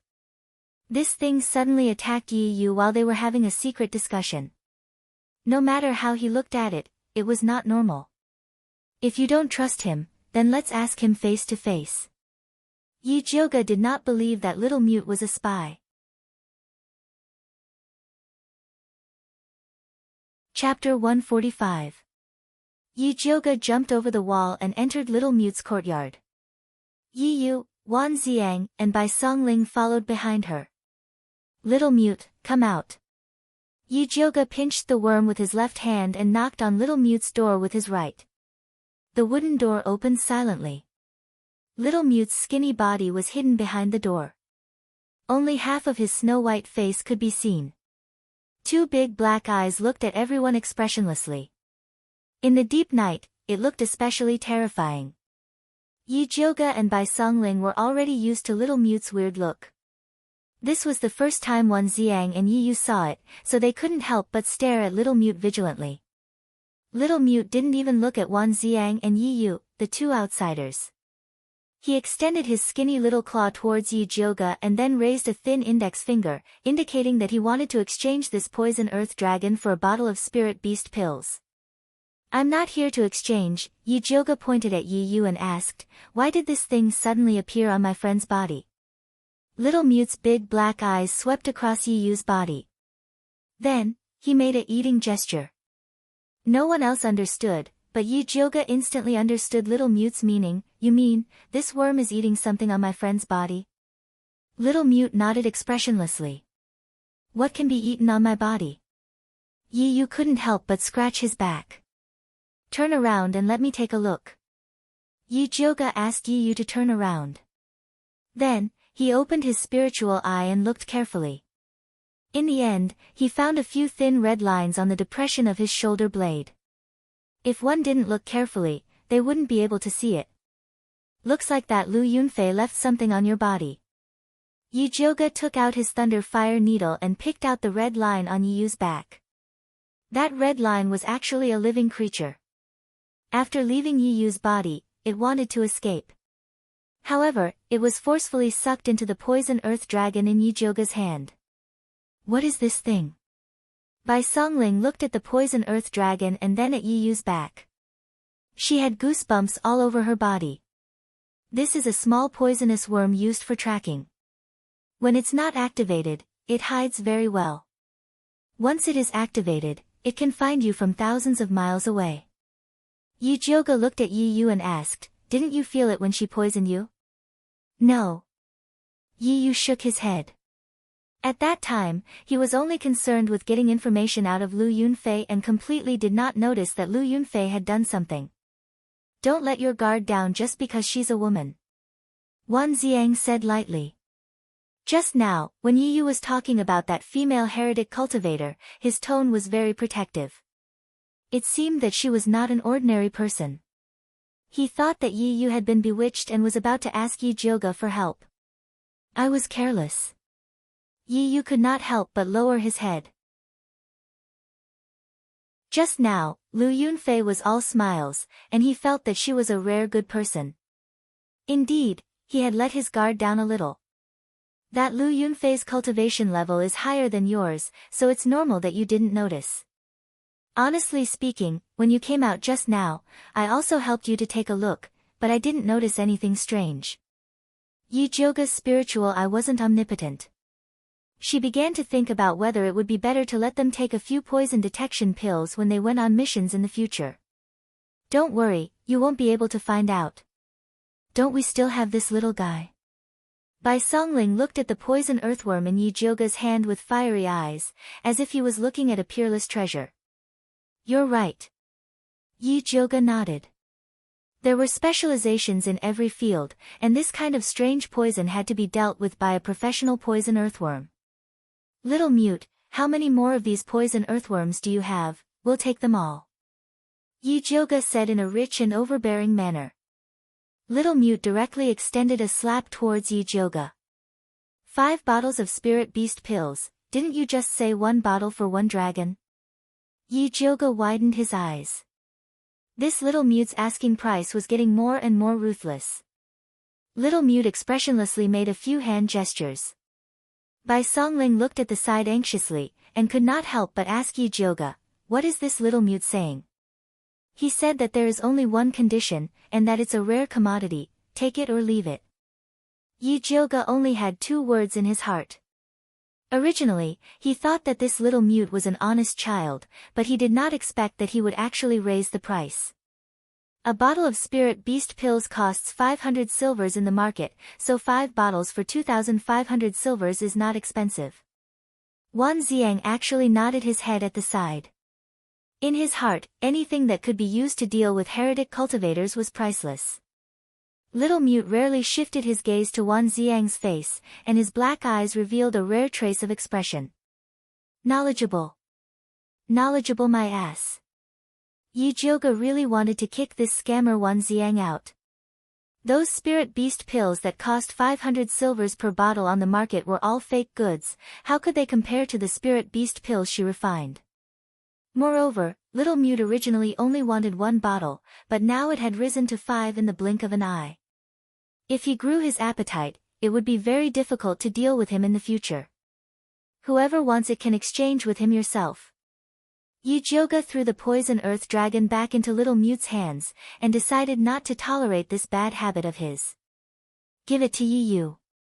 Wan Xiang did not know that Yi Jyoga was being sarcastic, and decided to give it to Yi Yu. After all, that worm just ran to Yi Yu's body, and it could be considered as another form of recognition. Yi Yu looked at Yi Jyoga inquiringly. "If you want it, then take it. Anyway, without her, no one would be able to get it. Then I won't stand on ceremony." Yi Yu really wanted it. In the future, he still had to go to the bloodthirsty sect to save his sister, and this worm would undoubtedly be a good helper. "Little Mute, since he has already decided to buy it, why don't you give this worm to him first?" Bai Songling felt that since everyone was so familiar with each other, it would not be a problem to take the goods first. In the past, Yi Jyoga often did this. Unexpectedly, Little Mute shook his head without hesitation. He only trusted Yi Jioga, and if others wanted to take the goods, they had to hand over the money. Then I will go buy spirit beast pills tomorrow morning to exchange. Although Yi Yu also wanted to take the worm immediately, he still respected Little Mute's opinion. Brother, if I encounter any problems in the future, you have to lend it to me. Bai Songling hugged Yi Yu's shoulder and said. Right now, he and Wan Xiang were catching heretic practitioners every day, so there might be a time when he would need Yi Yu's help. Sure. Yi Yu was still very generous to his own people. Yi Jioga chuckled as she looked at the people who were thinking too much, then turned around and went back to the Yi mansion to sleep. She slept all the way until noon. When she woke up to eat, she could not avoid being nagged by Mother Qing about her irregular work and rest schedule. Yi Jioga responded with a few words, then used the excuse of refining pills to hide in the pill refining room. Before she entered the door, she saw Yi Yu's face peeking out from the shadow of the window. Why are you here? Yi Jioga opened the window and welcomed him in. Eldest miss, that Little Mute is suddenly unwilling to exchange again. Yi Yu looked at Yi Jioga helplessly. Last night, they had clearly agreed on 5 bottles of spirit beast pills, but after that Little Mute smelled those spirit beast pills, he refused to exchange. They could not understand Little Mute's hand gestures, so they could only ask Yi Jioga for help. Chapter 146. Yi Jioga had already expected this situation. She took a bottle of spirit beast Dawn and went to Little Mute's residence with Yi Yu. At this time, Bai Songling was trying to communicate with Little Mute. I say, how can you go back on your words? We agreed to exchange 5 bottles of spirit beast Dawn for insects. Even if you want to raise the price, you should at least give me a number first. Little Mute didn't even look at him. He picked up the basket filled with black fly grass and began to feed the poisonous earth dragons. This batch of poisonous earth dragons had already advanced once. The originally white and plump body now had a bit of jade-like luster. Its lifespan had also increased from 15 days to 2 months. He kept the best batch of insects to breed and cultivate the next generation. The rest were used to raise goo. The winged goo that ran out to hunt in the wild last night was raised just now. Bai Songling talked until his saliva was dry. Little Mute didn't even respond. He was so angry that his brain was heating up. He grabbed Little Mute's basket and shouted, I'm talking to you. Little Mute looked up at Bai Songling. His wooden face didn't have any expression, but it inexplicably made people feel afraid. Yi Jioga happened to come in at this time. Seeing this situation, she immediately raised her eyebrows. Brother Xiaobai, what do you mean by this? Are you trying to bully people? I don't dare to bully him. He's bullying me. Bai Songling awkwardly handed the basket to Little Mute. Little Mute took the basket and looked at Yi Jioga. I heard you don't want to exchange with them. Yi Jioga asked. Little Mute fanned his nose with his hand and gave a thumbs down to Bai Songling. What do you mean? Bai Songling was so angry that he stomped his feet. He means that the spirit beast Dawn you brought are fake. Yi Jioga translated. Bullshit. This is refined by our 100 Herb Hall's level 3 pill refiner. How can it be fake? Bai Songling angrily said. Selling fake pills was the most vicious slander to a pharmacy. No one could stand it. Little Mute didn't say anything. His eyes naturally revealed a look of disdain. Actually, Brother Xiaobai isn't wrong. The pills he gave you are the best pills on the market. It's just that the pills you ate in the past were personally refined by me, so they aren't sold on the market. Yi Jioga returned the gesture that Little Mute gave her last night. A bottle of spirit beast pills for a worm. Elder sister's medicinal pills are a rare commodity, it's up to you whether you want them or not. Little Mute furrowed his brows and his little face became a little conflicted. In fact, he also knew that what Yi Jioga said was true.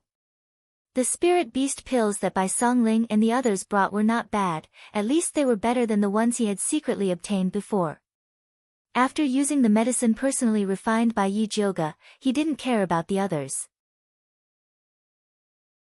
Little Mute was straightforward and agreed right away. Yi Jioga did not make things difficult for him. He took out the spirit beast pills he had prepared and successfully exchanged them for that super worm goo. How do I control this thing? Yi Jioga asked. Little Mute's eyes lit up, and he stretched out his hand to ask for the spirit pill again. Little friend, I'd advise you to be a bit more honest. You're still too inexperienced when it comes to raising prices. Yi Jioga smiled warmly. If Little Mute really wanted to play tricks on her, she wouldn't mind doing the same to him in the future. Little Mute wisely retracted his hand and pinched the goo worm. It was unknown how he communicated with that worm goo. That sinister poison earth dragon goo let out a squeak and flapped its wings to fly to Yi Yu's hand. It bit his middle finger and then lay there motionlessly. It recognized me as its master. Yi Yu raised his head in shock. After the little thing drank his blood, he felt that he had established a faint connection with it. Little Mute, will this thing of yours have any backlash when it recognizes you as its master? Bai Songling was a bit worried and felt that this thing was a bit strange. Little Mute gave Bai Songling a disdainful look and continued to feed the poison earth dragon with the little basket. Zi Shang, will the thing he raised have any backlash? Yi Jioga decided to ask his sugar daddy Zi Shang. After all, this Little Mute was personally appointed by him. You're thinking too much. It doesn't have the ability to control these little worms right now. Zi Shang lazily replied. Doesn't have it now? Does that mean it will have it in the future? Yi Jioga asked vigilantly. The poison testing pills that noble consort Shi and Dongfang Ke were eating were all made from the poison earth dragons that Little Mute raised. If he could control these poison earth dragons, then wouldn't he be inviting a wolf into the house? And, it will probably be after eating this bottle of spirit beast pills you gave me. Zi Shang replied seriously. Then can the thing he raised still be used? Yi Jioga suddenly wanted to take back the bottle of spirit beast pills. He can control those worms. Can't you control him? Zi Shang's voice was a bit malicious. He deliberately brought this little guy over because he wanted to see if Yi Jioga would still say that he didn't want to be a slave leader after this little thing lost control. What is this Little Mute's background? Yi Jioga asked. You don't need to care about his background. You just need to know how to control him. Zi Shang directly gave Yi Jioga a ball of light. After Yi Jioga absorbed the ball of light, his gaze landed on the Little Mute who was playing with the poison earth dragon. She saw that he was wearing a blue cloth, the sleeves of his clothes were dirty, and his hair was tied up messily. He didn't touch any of the new clothes that Bai Songling gave him. It was as if he had grown fond of his dusty appearance, including the name Little Mute. Originally, Yi Jioga felt that calling him Little Mute was a bit insulting. He wanted to change the name but was rejected by Little Mute. It seemed like he had to investigate Little Mute's background when he had the chance to see what his real body was. However, the most important thing now was the evil cultivator and the alchemy competition. Where is Brother Wan? Yi Jioga asked Yi Yu. He is still in the Ministry of Justice and is preparing to bring people to the medicine refining valley. I will meet up with him later. Yi Yu replied. If he wasn't delayed by Little Mute's matter, he was also preparing to leave now. Take these 2 bottles of pills and give one to Brother Wan. Be careful and don't fall for the poisonous beauty's bewitchment. Yi Jioga took out 2 bottles of level 3 clear heart pills. Yi Yu suddenly felt a bit ashamed. Lu Yunfei's bewitchment was indeed powerful. Otherwise, he wouldn't have such a good impression of her. He had to be more vigilant next time. The participants of the competition have already left for the medicine refining valley. When are you going to leave? Bai Songling asked Yi Jioga. The day after tomorrow. Yi Yuxuan had originally set the date for Yi Jioga to leave in 3 days, but she rejected it. Do you want to go with Prince Dongling? Bai Songling asked again. No need. Yi Jioga shook her head. Yi Shanshan had already left with the crown prince yesterday. It would be too conspicuous if she left with Prince Dongling. Alright, I will bring some secret guards to protect you. Bai Songling said. Whatever. Although Yi Jioga didn't think it was necessary, she couldn't refuse the kindness of others. Hee, if there is really someone who doesn't have eyes, we can catch him for clues. Bai Songling smiled treacherously. Don't jinx it. Yi Jioga really wanted to kick Bai Songling. Was he protecting her or using her as a bait? Yi Jioga and Bai Songling talked casually. Neither of them noticed that Little Mute's eyes flashed when he heard the name of the medicine refining valley.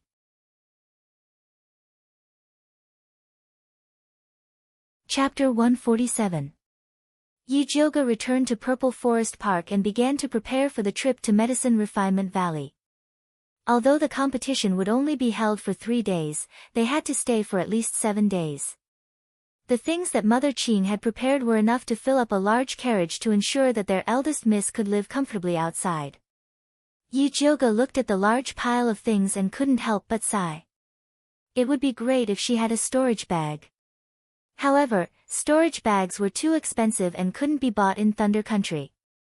She had to go to Great Spiritual City. It was said that one needed spirit coins to buy a storage bag and gold was useless. With her current cultivation, she didn't even need to think about it. Other than daily necessities, Yi Jioga also packed the small bronze cauldron and the fat black rat. Ever since the fat black rat returned from the deep pool, it had been sullen. It burrowed into Yi Jioga's pocket and continued to pretend to be depressed. Yi Jioga felt guilty and decided that he would make it up to the fat black rat in the future. On the day of departure, Yi Yuxuan personally came to send them off. Su Yufeng used the excuse that she wasn't feeling well and did not come out. Although Yi Yuxuan was unhappy with Yi Jioga, he treated Yi Rui well. For Yi Rui's sake, he sent 10 guards with a spirit practitioner surnamed Pan to escort them. Yi Jioga and the group set off in the morning and arrived at Medicine Refinement Valley at dusk. Medicine Refinement Valley was located on a flat ground between 2 small mountains. The imperial family had specially funded the construction of Medicine Refinement City and assigned people to manage it. Yi Jioga looked out the small window of the carriage. He saw a magnificent castle spanning between the mountain ridges. The gray city walls were 300 to 400 feet tall, and as far as the eye could see, there were many tall buildings. Big sister, why did the emperor build this castle here? Yi Rui asked curiously. I heard that behind Medicine Refinement Valley is a 3rd-rank spiritual land filled with all kinds of precious spiritual herbs. That's why he built the castle here. Yi Jioga heard this from Bai Songling. 3rd-rank spiritual lands were extremely rare in Thunder Country and the imperial family naturally treasured them. Medicine Refinement Valley was rarely open to the public. Only during the alchemy competition would they welcome outsiders. Oh. Yi Rui nodded, not really understanding. The pills she could refine were all very low grade and did not understand how precious a spiritual land that could be guarded by a city was. Yi Jioga wanted to broaden Yi Rui's horizons, so he got off the carriage and held her hand as they walked into the Medicine Refinement Valley. Although it was already dusk, the city was still very lively. The streets were filled with shops selling medicinal ingredients, pill furnaces, and ores. There were also many outsiders who directly spread a piece of cloth on the ground and placed their goods on it. Dear customers, please don't miss this opportunity. The street stalls sold everything, including common spirit herbs, ores, and animal bones. There were even stalls selling stones and tree roots. The streets were crowded with people, many of whom were dressed strangely. It was obvious that they were from other countries. This was the first time Yi Rui had seen such a lively scene. She was so excited that her face turned red. She looked like she was itching to go shopping. Young miss, shall we go to the alchemy tower to settle down first? Team leader Pan asked respectfully. The participants of the alchemy competition were all staying in the alchemy tower prepared by the Dongfang family. There's no hurry. Yi Jioga also wanted to have a good stroll. She and Yi Rui shopped around a few shops and bought some ingredients for concocting pills before heading towards the medicine refining tower. When they passed by an old and shabby shop, Yi Jioga's heart suddenly moved and she couldn't help but stop. Go in. Zi Shang suddenly spoke. Is there a treasure inside? Yi Jioga was a little excited. She knew that this shop was strange. That's right. Moreover, it is a treasure that is very useful to this sovereign. If you don't move, then don't blame this sovereign for personally taking action. Zi Shang's voice carried a rare urgency. My king, please be more obedient. If Zi Shang really showed himself here, the entire alchemy city would probably go crazy. Big sister, what's wrong? Yi Rui lifted her head and asked in confusion. Come, let's go in and take a look. Yi Jioga pulled Yi Rui into the small shop. Because the shop was too small, team leader Pan and the guards couldn't enter and could only guard the entrance. The guard was a white-haired skinny old man with a face full of wrinkles. He wore a dirty gray robe and didn't even lift his eyelids when he saw the guests enter. He continued to nap on the stool. Which treasure are you talking about? Yi Jioga opened her spiritual eye and carefully inspected the shop from top to bottom. The things here were a mess. There wasn't even the slightest bit of spiritual energy. She didn't know which was the treasure. It's under your feet, the stone used to pad the shelf. Zi Shang transmitted. Yi Jioga lowered her head and saw that there was indeed a square gray brick under the shelf. There was a thick layer of dust on top of it. It was as if it had already become one with the shelf. If one didn't look carefully, they wouldn't be able to see it. You call this a treasure?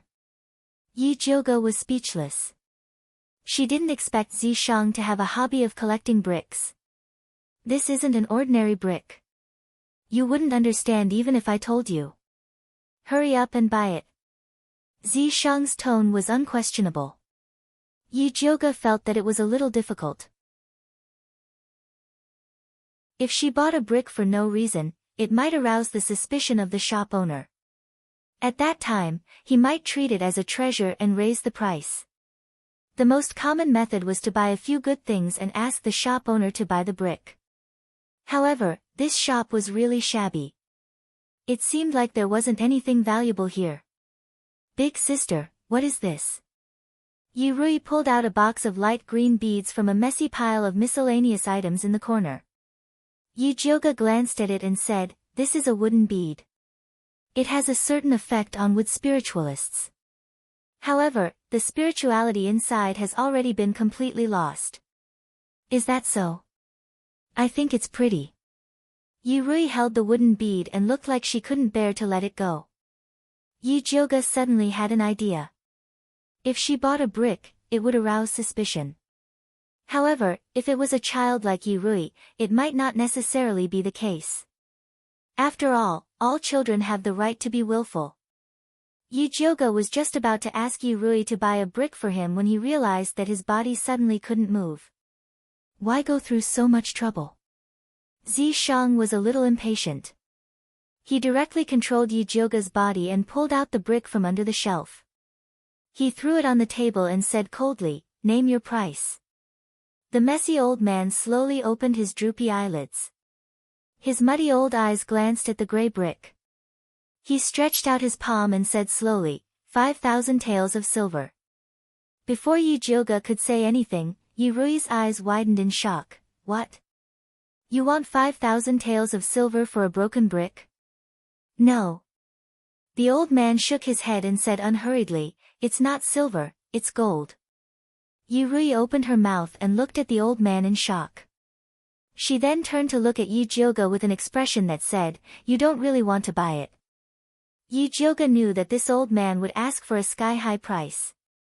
However, she would be crazy to buy a brick with 5,000 taels of gold.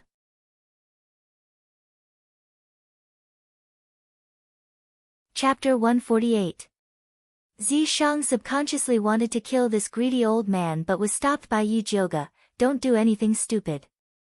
There were so many people watching her come in. If the shop owner suddenly died, wouldn't that be telling everyone that he had something to do with it? You humans are so troublesome. Zi Shang was annoyed. The demon race would snatch whatever they wanted. Only the hypocritical human race would go around in circles. Give me back my body if you think it's troublesome. Yi Jioge roared in his mind. A problem that could have been easily solved was now complicated by him. No. Zi Shang decisively refused. Yi Jioge almost went crazy, but his consciousness was suppressed by Zi Shang. He couldn't return to normal no matter what. Yi Rui didn't notice Yi Jioge's abnormality. She rolled her eyes at the old man and said angrily, I think you've gone crazy thinking about money. Big sister, let's go. With that, she grabbed Yi Jioge's hand.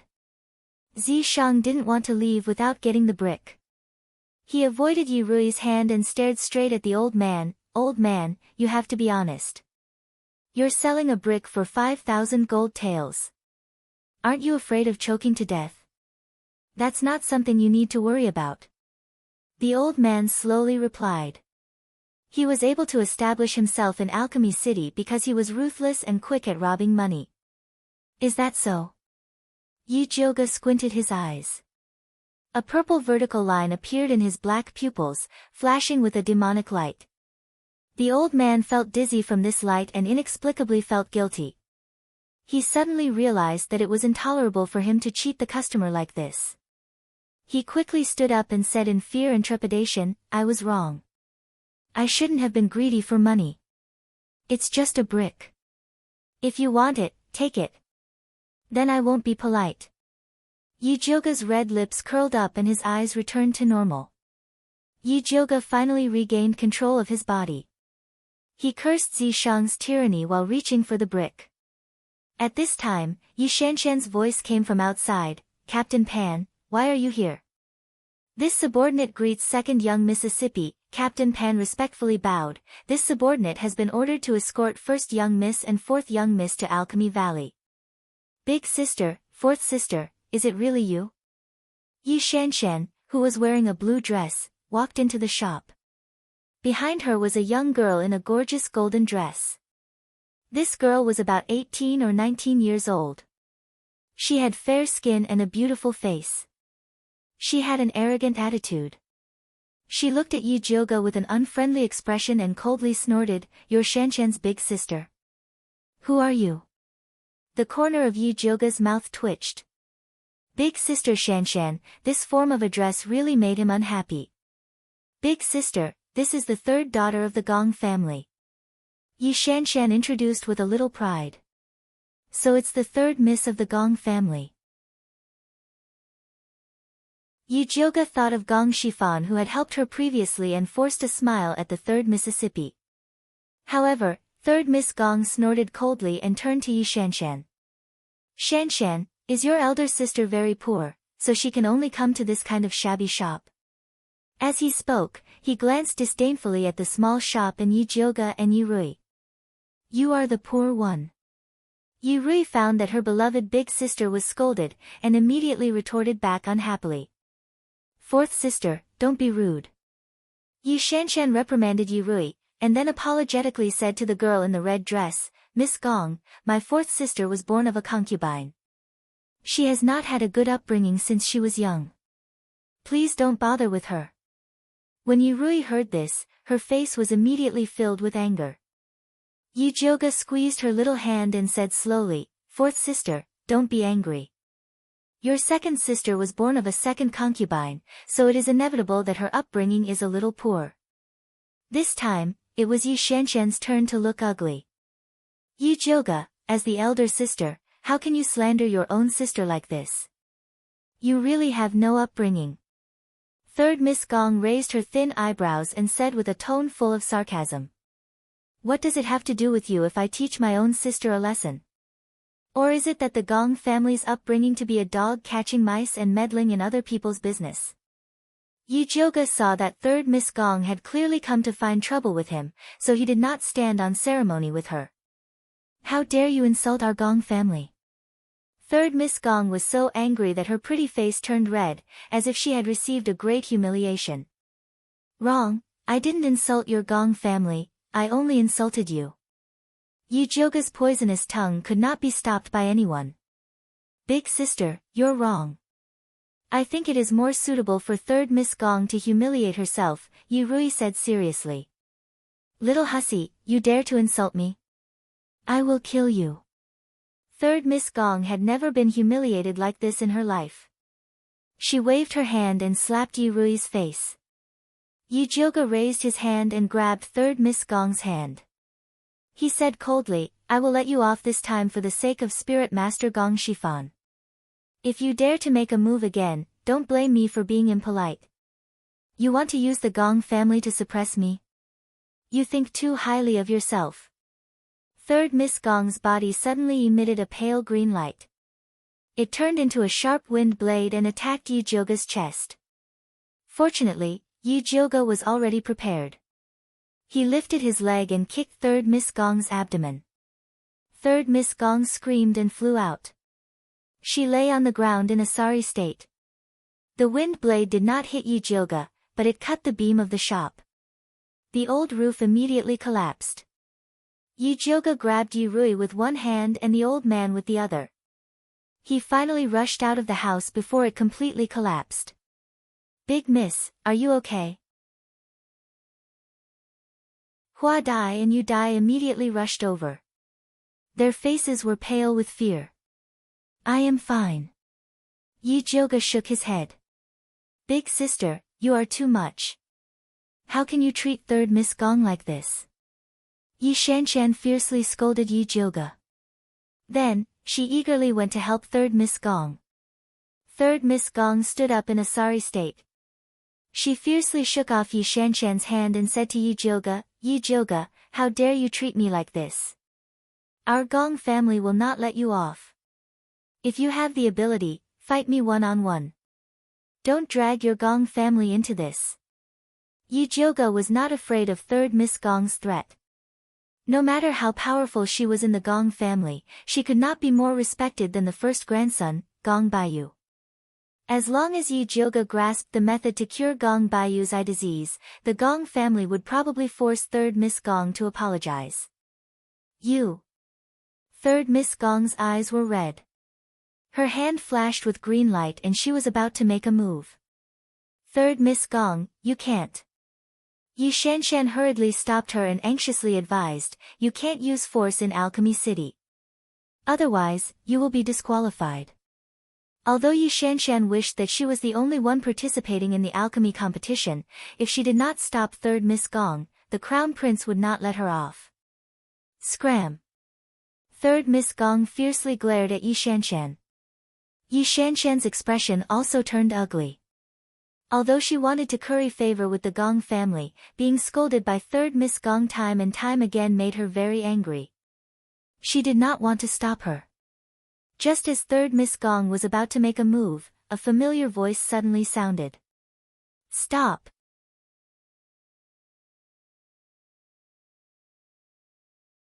Chapter 149. Yujioga looked up and saw an old acquaintance, the Crown Prince, Dongfang Jianming, hurrying over with a group of guards. Big brother Crown Prince, you came at the right time. Yi Shanshan's spirit was lifted, and she hurriedly complained, Big sister bullied third Miss Gong and even destroyed her shop. Yujioga, do you think this is your Yi mansion? You actually dared to injure someone. The Crown Prince gloomily looked at the restored Yujioga. This beautiful face made him hate her even more than before. This isn't your Highness East Palace. Yujioga was calm and elegant. The Crown Prince immediately ordered his guards, you're twisting words and forcing logic. Men, arrest this troublemaker. Hua Dai and Yu Dai anxiously stood in front of Yujioga. Yujioga raised his brows, Your Highness, I'm here to participate in the alchemy competition. Don't you think you're being too arbitrary by arresting me without reason? The facts are clear and conclusive. There's no point in quibbling. The Crown Prince waved his hand, arrest Yujioga. If she dares to resist, then don't be polite with her. Big sister. Yurui tightly grabbed Yujioga's sleeve with a pale face. Don't be afraid. Although the Crown Prince is muddle-headed, there are still people in the city who understand. Yi Jioga calmly comforted her. Big sister, how dare you say that the crown prince is muddle-headed? When I return, I must report this to father and have him punish you. Yi Shanshan wanted to continue framing Yi Jioga, but she was frightened by Yi Jioga's cold eyes. Yi Shanshan, if I were you, I'd shut up or I won't have another chance in the future.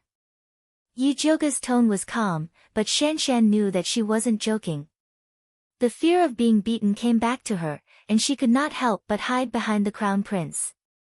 The crown prince angrily said, Yi Jioga, you dare to bully the weak in front of me? It seems that you don't put the imperial family in your eyes. Yi Jioga sneered, if you're not representing the Gong clan, then you're representing the imperial family. Those who don't know would think that the Gong clan has no one left after the death of His Majesty. How dare you? Impudent. Third Miss Gong and the crown prince flew into a rage at the same time, wishing they could personally capture Yi Jioga. At this time, the sound of uniformed footsteps could be heard from the distance. It turned out to be the patrolling soldiers of Alchemy City. The person in the lead was dressed in black and red robes. His handsome face seemed to have been carved by a knife, and his temperament was incomparably cold. It was Wan Xiang. Look, a reasonable person has come. Yi Jioga smiled. Lord Wan, Yi Jioga robbed and injured people. You can't be thinking of shielding her, right? The crown prince said coldly. Yes, Lord Wan, I can testify. Yi Shanshan said while hiding behind the crown prince. Wan Xiang coldly looked at the crown prince and Yi Shanshan, then turned to ask Yi Jioga, what is going on? Just now, when I accompanied my sister to shop, Miss Gong suddenly rushed in and spoke ill of me. She even destroyed someone else's shop. Before Yi Jioga could finish his words, third Miss Gong had already angrily denied it, I didn't do anything. It was clearly you who wanted to steal my things, so you destroyed someone else's shop. This shop was destroyed by the wind spirit root. Sir Wan, you can send someone to investigate. Yi Jioga said lightly. Investigate. Under Wan Xiang's command, the well-trained soldiers he brought with him began to search the ruins.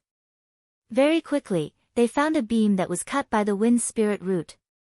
The cut surface was still faintly green. A tall and skinny soldier came out and reported, Sir, this shop was indeed destroyed by the wind spirit root. I have the lightning spirit root. May I ask what third Miss Gong's spirit root is? Yi Jioga looked at the third Miss Gong with malicious intent. Some people wanted to distort the truth and push the blame onto themselves, but they didn't think that they were full of loopholes. So what if I have the wind spirit root? It's just a broken shop. I'll pay for it. What about the matter of you injuring me? Third Miss Gong's aura was still very arrogant. Before Yi Jioga could say anything, the surrounding people had already begun to discuss. This Gong clan is too overbearing. So what if they're from a big clan? That's right. They dare to be so arrogant in our Alchemy City. Wouldn't they be overlords in their Baimu City? And that Yi Shanshan, she actually helped an outsider to deal with her own sister. She's really ruthless. The crown prince is also muddle-headed.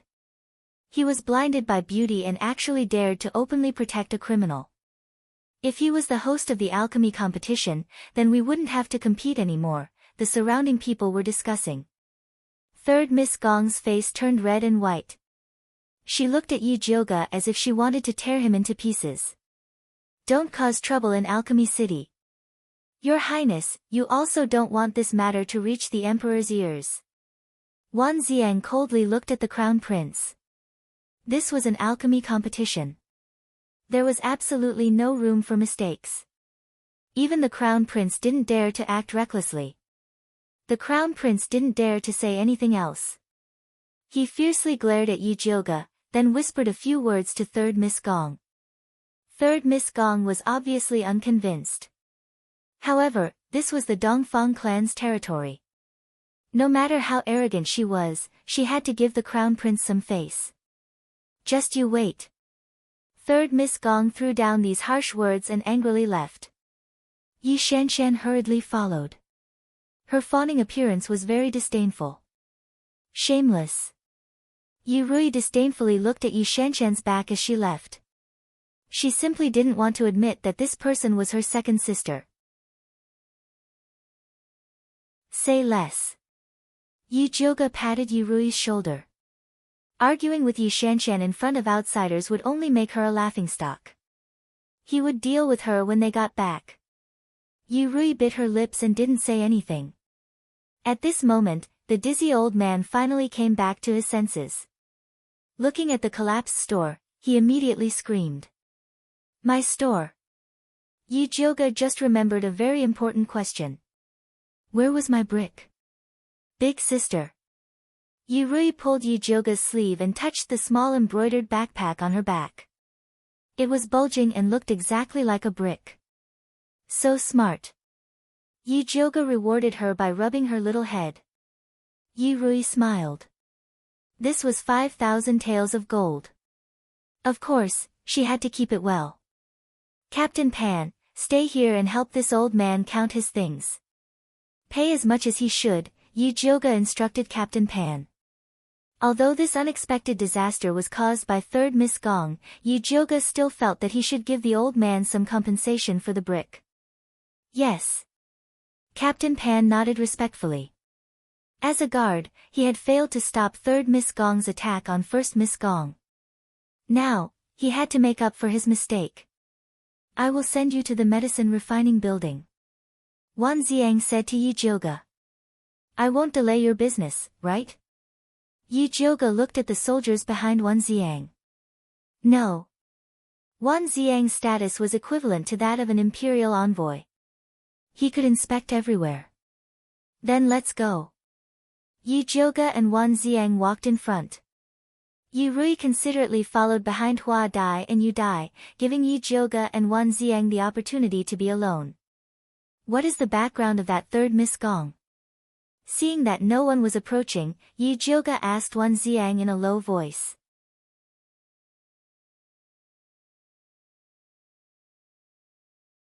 Chapter 150. That third Miss name is Hung Yu, but she's the daughter of a side branch of the Gong clan. She's always been in love with His Highness, so she must have heard some rumors to misunderstand you. Wan Xiang said. What rumors? Yi Jioge felt that his relationship with the prince was purely doctor-patient. What rumors could there be? For some reason, Wan Xiang sighed in relief after seeing Yi Jioge's confident attitude. Dongfang Ke had outstanding aptitude, a powerful background, and a handsome appearance. He'd always been the dream lover of the capital's girls. However, Yi Jioge didn't have any improper thoughts about him. It seemed that Dongfang Ke's plans were destined to fail. What rumors could there be? It's just second sister trying to sow discord, Yi Rui said with a taut face. Do you need my help? Wan Xiang also felt that the second miss had gone too far. It's fine, let her speak. The more she says now, the worse she'll die in the future. Yi Jioge smiled mockingly. Yi Shanshan was so close to the crown prince. She wouldn't even know how she would die in the future. Wan Xiang didn't mind Yi Jioge's business after seeing that he didn't need his help. Where's Songling? Didn't he say he'd escort you here? Wan Xiang looked around and asked in confusion. I don't know, I've never seen him before. Yi Jioge's journey had been smooth, so he didn't go looking for him. That shouldn't be. Wan Xiang found it strange. With Bai Songling's gossipy personality, he should have rushed out to save the damsel in distress after seeing Hung Yu attack Yi Jioge. It's fine, I don't need his protection anyway. Oh right, have you found Lu Yunfei yet? Yi Jioge was more concerned about the heretical cultivator's activities. Not yet. Wan Xiang shook his head. He was currently in charge of the city's defense while Yi Yu cooperated in secret. However, they still hadn't found any traces of Lu Yunfei. What about Su Junqing? Yi Jioge asked. He came under the Empress' orders to assist the Crown Prince in the alchemy competition. My people have been watching him, but they haven't found anything strange yet. Wan Xiang said. Keep an eye on them. If they have ulterior motives, they'll show up sooner or later. Yi Jioga said. You don't have to worry about these things. You just have to participate in the alchemy competition. As Wan Ziang spoke, he took out a yellow booklet from his sleeve and handed it to Yi Jioga. This is the name list for the alchemy competition. You can take a look when you have time. This was a benefit that belonged to the Thunder Nation's internal participants. The Crown Prince also had a copy. Thanks. Yi Jioga took it without hesitation. Know yourself and know your enemy, and you will never be defeated.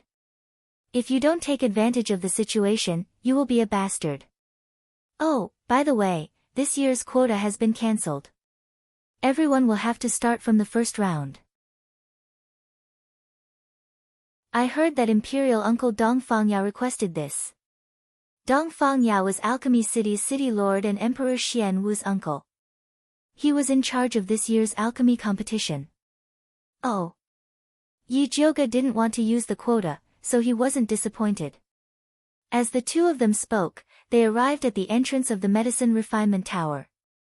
Your rooms are in the Flying Frost Tower to the west of the Alchemy Tower. The Crown Prince is in the Lingyun Tower to the east. Gong Hongyu and Yi Shanshan are in the Maple Leaf Tower next to him. As long as you don't deliberately go there, you won't run into them.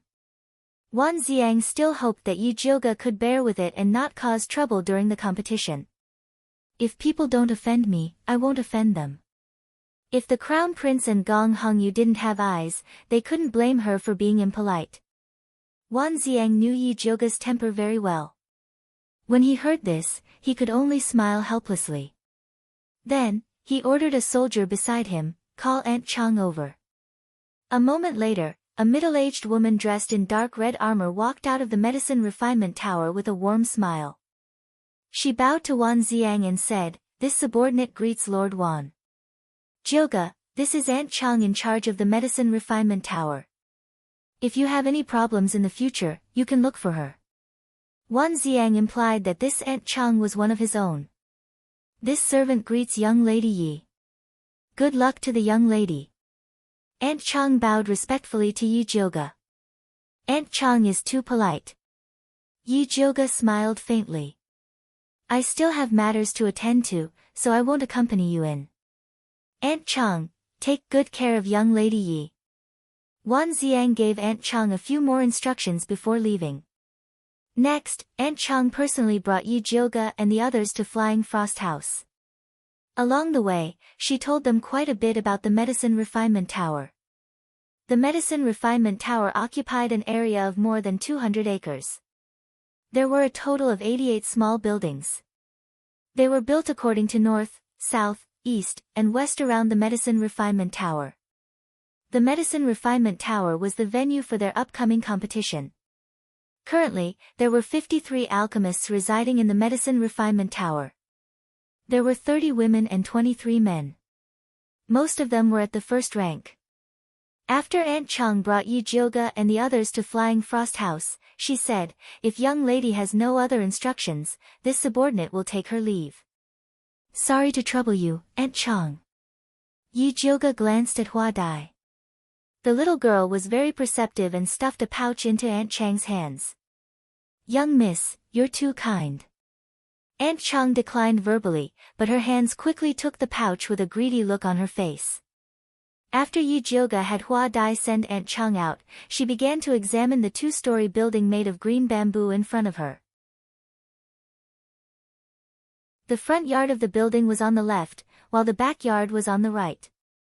There was a clear distinction between them. However, what Yi Jioga was most satisfied with was the flying frost tree planted in the backyard. The azure leaves shone faintly under the sunlight, and they even carried a faint fragrance. There were 2 servant girls and 2 female servants in the Flying Frost House. Yi Jioga let Yu Dai, Hua Dai, Qing Hu, Qing Lu, and the servant girls and female servants live on the first floor. Leader Pan and the guards lived in the outer courtyard. She chose the room facing north on the second floor, and left the room facing south for Yi Rui. Why do you have such a long face? Don't you like it here? Yi Jioga asked Yi Rui. No, I just feel very angry when I think about how second elder sister helped that woman to bully you. Although Yurui already knew that second elder sister wasn't a good person, she still felt very upset when she saw it with her own eyes. You saw it too. It's not that easy for them to bully me. Yujioga poked Yurui's angry little face and said. Alright, give me the brick. Yurui obediently took out the brick and asked curiously, Big sister, what kind of treasure is this? Why do you have to buy it? Children shouldn't ask so many questions. You've been tired for the whole day. Hurry up and rest, or else you won't have the energy to participate in the competition. Yujioga didn't even know what kind of treasure this brick was, so how could he answer Yurui's question? Fortunately, Yurui wasn't very curious. Since Yujioga didn't want to say anything, she didn't continue asking. She turned around and returned to her room. Yujioga looked at the gray brick and impatiently called out to Zishang, hurry up and come out to see your treasure.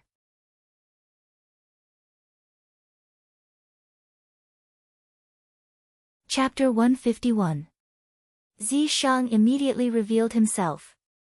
His vertical pupils stared fixedly at the brick, his snake tail wagging non-stop. He didn't even bother to hug Yujioga. What kind of treasure is this? This was the first time Yujioga saw Zishang so excited. This is a form transformation bead. It disappeared after the demon war. I didn't expect it to be here. Zishang felt that his luck was off the charts. With this, he could completely transform into a human. If the form transformation bead is so precious, why would it be used as a brick to pad a shelf? Yujioga found it unbelievable. Who knows? Zishang didn't care about this. He wiped his palm on the brick and sucked out an azure blue bead that emitted a faint fragrance. Yujioga was attracted by the fragrance and couldn't help but swallow her saliva. She could feel that this was a good thing and would be very beneficial to her. Don't think about it. It's mine. If it was anything else, Zishang wouldn't mind giving it to her, but this form transformation bead was out of the question. I'm just taking a look. Yujioga didn't dare to snatch something from Zishang's mouth. I'm going into seclusion to cultivate. Be careful and don't get into trouble. Zishang swallowed the form transformation bead and returned to Yujioga's imprint. When are you coming out? Yujioga hurriedly asked. Unfortunately, Zishang didn't respond. It seemed like he was in deep sleep.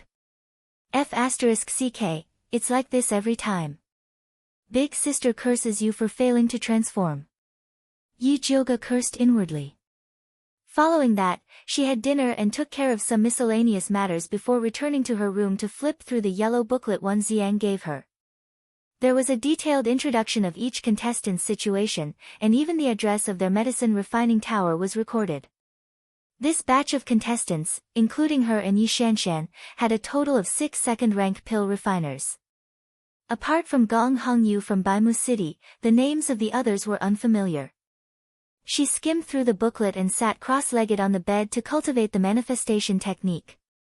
Ever since she collected the white bone fire, her cultivation speed was extremely fast.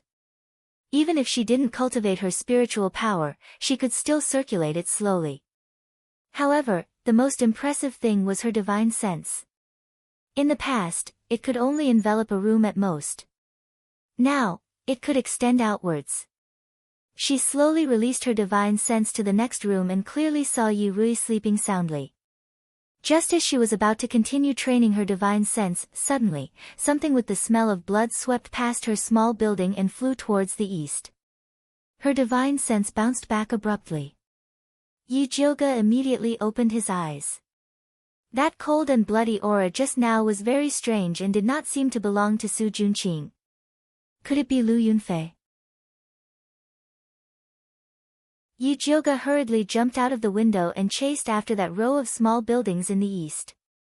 Unfortunately, after circling the inside and outside of the building, he could no longer find that strange aura. Other than the Crown Prince, Su Junqing, Yi Shanshan, and Gong Hongyu, she remembered that there were several other important people living here. Yujioga took out the yellow booklet again and started reading. She discovered that other than her, the other Tier 2 pill refiners were all living in the eastern building. Was it a coincidence or an accident? The more Yi Jioge thought about it, the more uneasy he became. He returned to his room and had a sleepless night. He got up before dawn to look for Aunt Chang. "Aunt Chang, was there any movement at the East Building last night?" Yi Jioge asked. "No, the guard on duty last night said it was very peaceful there." "Did young Miss discover something?" Auntie Chang quickly asked. If Yi Jioge discovered something and they did not know about it, then they would have failed in their duties. "No, I was just casually asking." Yi Jioge shook his head and could not help but look towards the east. He saw that it was very quiet there. Other than the servants coming in and out, there was not a single pill refiner walking around. Everyone was focused on preparing for the competition tomorrow. Thinking about the competition tomorrow, Yi Jioge could only put down the questions in his heart and wholeheartedly prepare for the competition. The next day, the pill refining competition officially began. All the participants had to wait in the pill refining pavilion's hall to enter. Yi Jioge pulled Yi Rui to a corner and carefully observed the Tier 2 pill refiners participating in the competition. Gong Hongyu wore a red dress today and stood in the middle of the hall. She was very arrogant and looked at the others with disdain. It was as if she was saying that all of them were trash who were here to spar with her. Yi Shanshan wore a white dress and stood beside Gong Hongyu like a white lotus. She was very low-key. A young man with a head full of small braids and dressed in a black and red robe stood in the left corner. His eyes wandered around and he was very vigilant. A middle-aged woman with high cheekbones, a mean face, and thin wrinkles on the corners of her mouth stood in the right corner. She looked very aloof. A tall and sturdy man with short hair stood by the door. His eyes were sharp and his face was dark. Although he looked like a martial artist, he was 100% a second-rank pill refiner. As Yi Jioge was studying them, they were also sizing up each other to assess the gap between them. Yi Jioge's reputation as a trash had spread far and wide, so these alchemists did not put her in their eyes. Most of their attention was on Gong Hongyu and Yi Shanshan. "Big sister, why hasn't the competition started yet?" Yi Rui was a little tired from standing. "Soon, just wait a little longer." Just as Yi Jioge finished speaking, 20 young men wearing green bamboo embroidered robes walked in from the back. These were the students of Alchemy City. They were responsible for all aspects of the competition. One of the students held a large green box in his hand and announced, "Honored guests, please come and draw lots.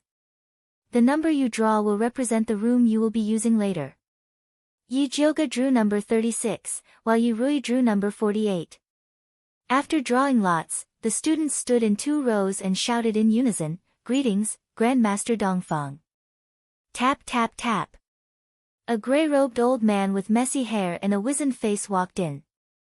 This was the Thunder Nation's 5th-rank alchemist in charge of this competition, Dongfang Yao. This old man's white hair was tied up with a piece of cloth. A few strands fell on his forehead. One side of his sleeves was long and the other short. One look and you could tell he was someone who didn't care about what the world thought of him. He had spent his entire life guarding Alchemy City and was widely recognized as a pill-refining madman. Every year, he would be the judge for the competition. He was a very fair person and everyone trusted him. Dongfang Yao was a man of few words. He immediately rang the bell and announced the start of the competition. Yi Jioge's alchemy room was in the middle right corner with a simple layout. On the left was a second-grade alchemy cauldron while on the right were tools used to process ingredients. None of the alchemy rooms had roofs so that the judges could observe from above. Today's test is the heart-nourishing pill. Dongfang Yao's voice echoed throughout the venue. Yi Jioge was startled when she heard the question.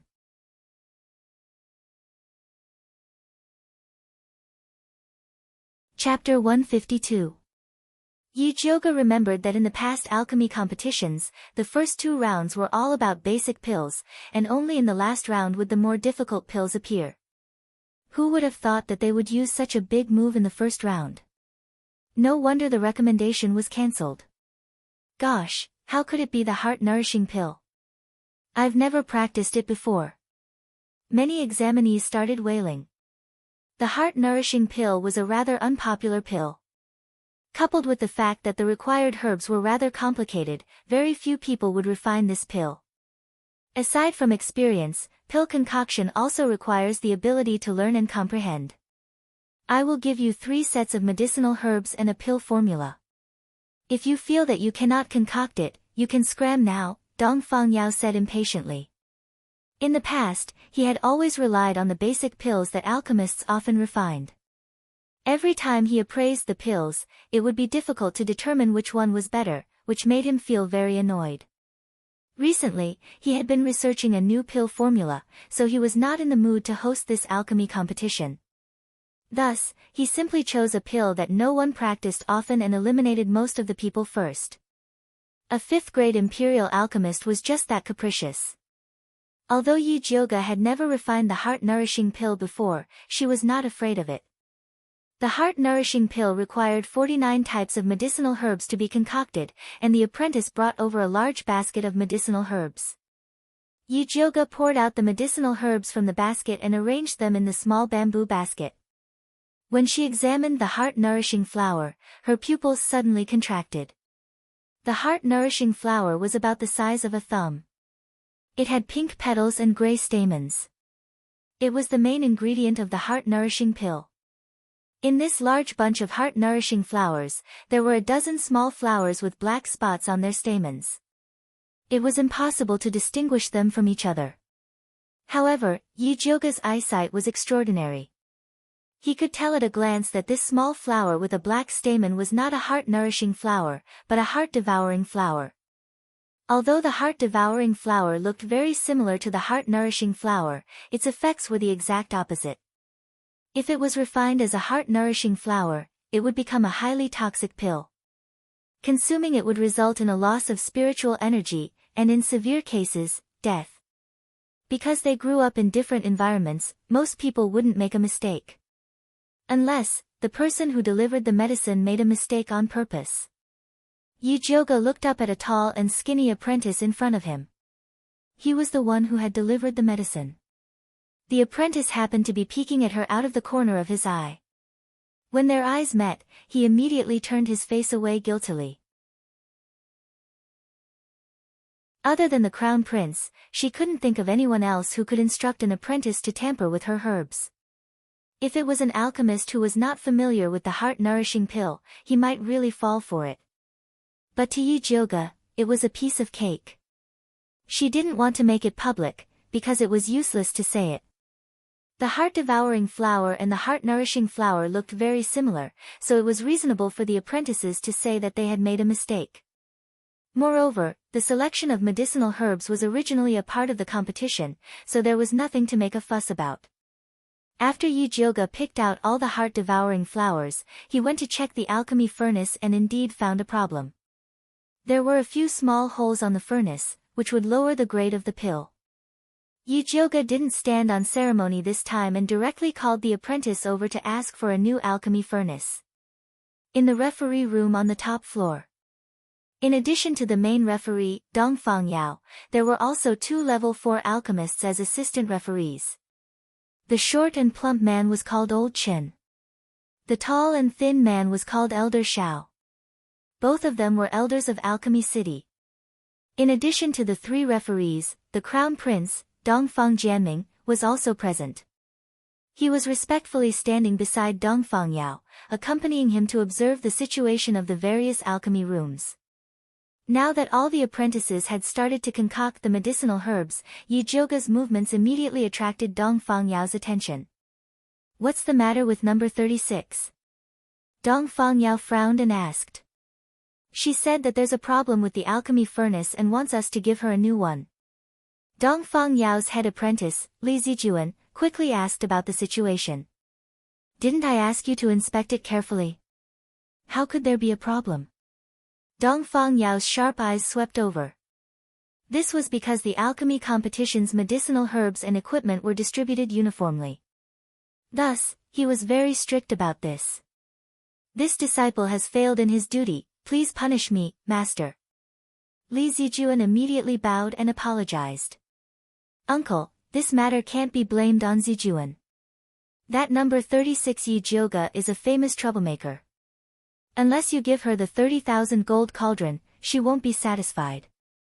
The crown prince added oil to the fire. Who is Yi Jioga? Dong Fangyao was stunned. She's Grandmaster Yun's granddaughter. Elder Chen added. Isn't Grandmaster Yun's granddaughter trash? Why is she participating in the competition? Although Dong Fangyao had been stationed in Alchemy City for many years, he had heard of Yi Jioga's reputation as a trash. Uncle, you might not know, but Yi Jioga said that she had a fortuitous encounter. Not only did she recover her appearance and cultivation, she even became a second-rank alchemist. The crown prince pointed out with a smile. So there was such a thing. What kind of fortuitous encounter did she have? Elder Shao asked with interest. Who knows? She said that she was able to recover her cultivation with a pill left behind by Grandmaster Yun in the unbounded abyss. I was just about to ask the Grandmasters if there really is a pill in this world that can allow someone with severed meridians to recover their cultivation and learn alchemy without a teacher. The crown prince exaggeratedly asked. If there really is such a pill, then this old man would like to see it for himself. Elder Shao stroked his beard. He clearly didn't believe it. Elder Chen didn't say anything, but his chubby face was also filled with disapproval. The world is so big that nothing is too strange. Old man Yun has always been lucky, so it wouldn't be strange for him to leave behind some treasures for his bloodline. Dong Fangyao disapprovingly spoke. Although he didn't get along with Yun Tianwei in the past, ever since Yun Tianwei's disappearance, he felt more and more lonely without an opponent. Now that he heard someone questioning his opponent, it felt as if the person was questioning him. Uncle is right, I am ignorant and inexperienced. The crown prince didn't think that the imperial uncle would speak up for Yi Jioga. He originally wanted to pour dirty water on Yi Jioga, but he immediately swallowed it back down. Dong Fangyao carefully looked at Yi Jioga's pill concoction technique and nodded. Not bad, it seems like you have practiced quite a bit. Yi Jioga didn't know that she had already entered Dong Fangyao's eyes. She concentrated on processing the ingredients before starting the pill concoction. The heart-nourishing pill was difficult to concoct because there were too many ingredients. In order to completely fuse the medicinal liquid, one had to pay attention to the heat. One careless mistake could result in a waste pill, so one could only rely on the experience of an alchemist. However, Yi Jioga's spiritual sense had greatly increased after her breakthrough. The 49 ingredients inside the cauldron were all clearly visible to her. At this moment, most of the ingredients had already dissolved. Only the heart-nourishing flour was still a bit lacking. She increased the heat, and after the heart-nourishing flour had completely dissolved, she lowered the heat to simmer it slowly. She didn't stay idle while she was simmering. She used her spiritual sense to flip the medicinal liquid up and down, so that it was evenly heated. Just as the pill was about to be finished, a sudden change occurred.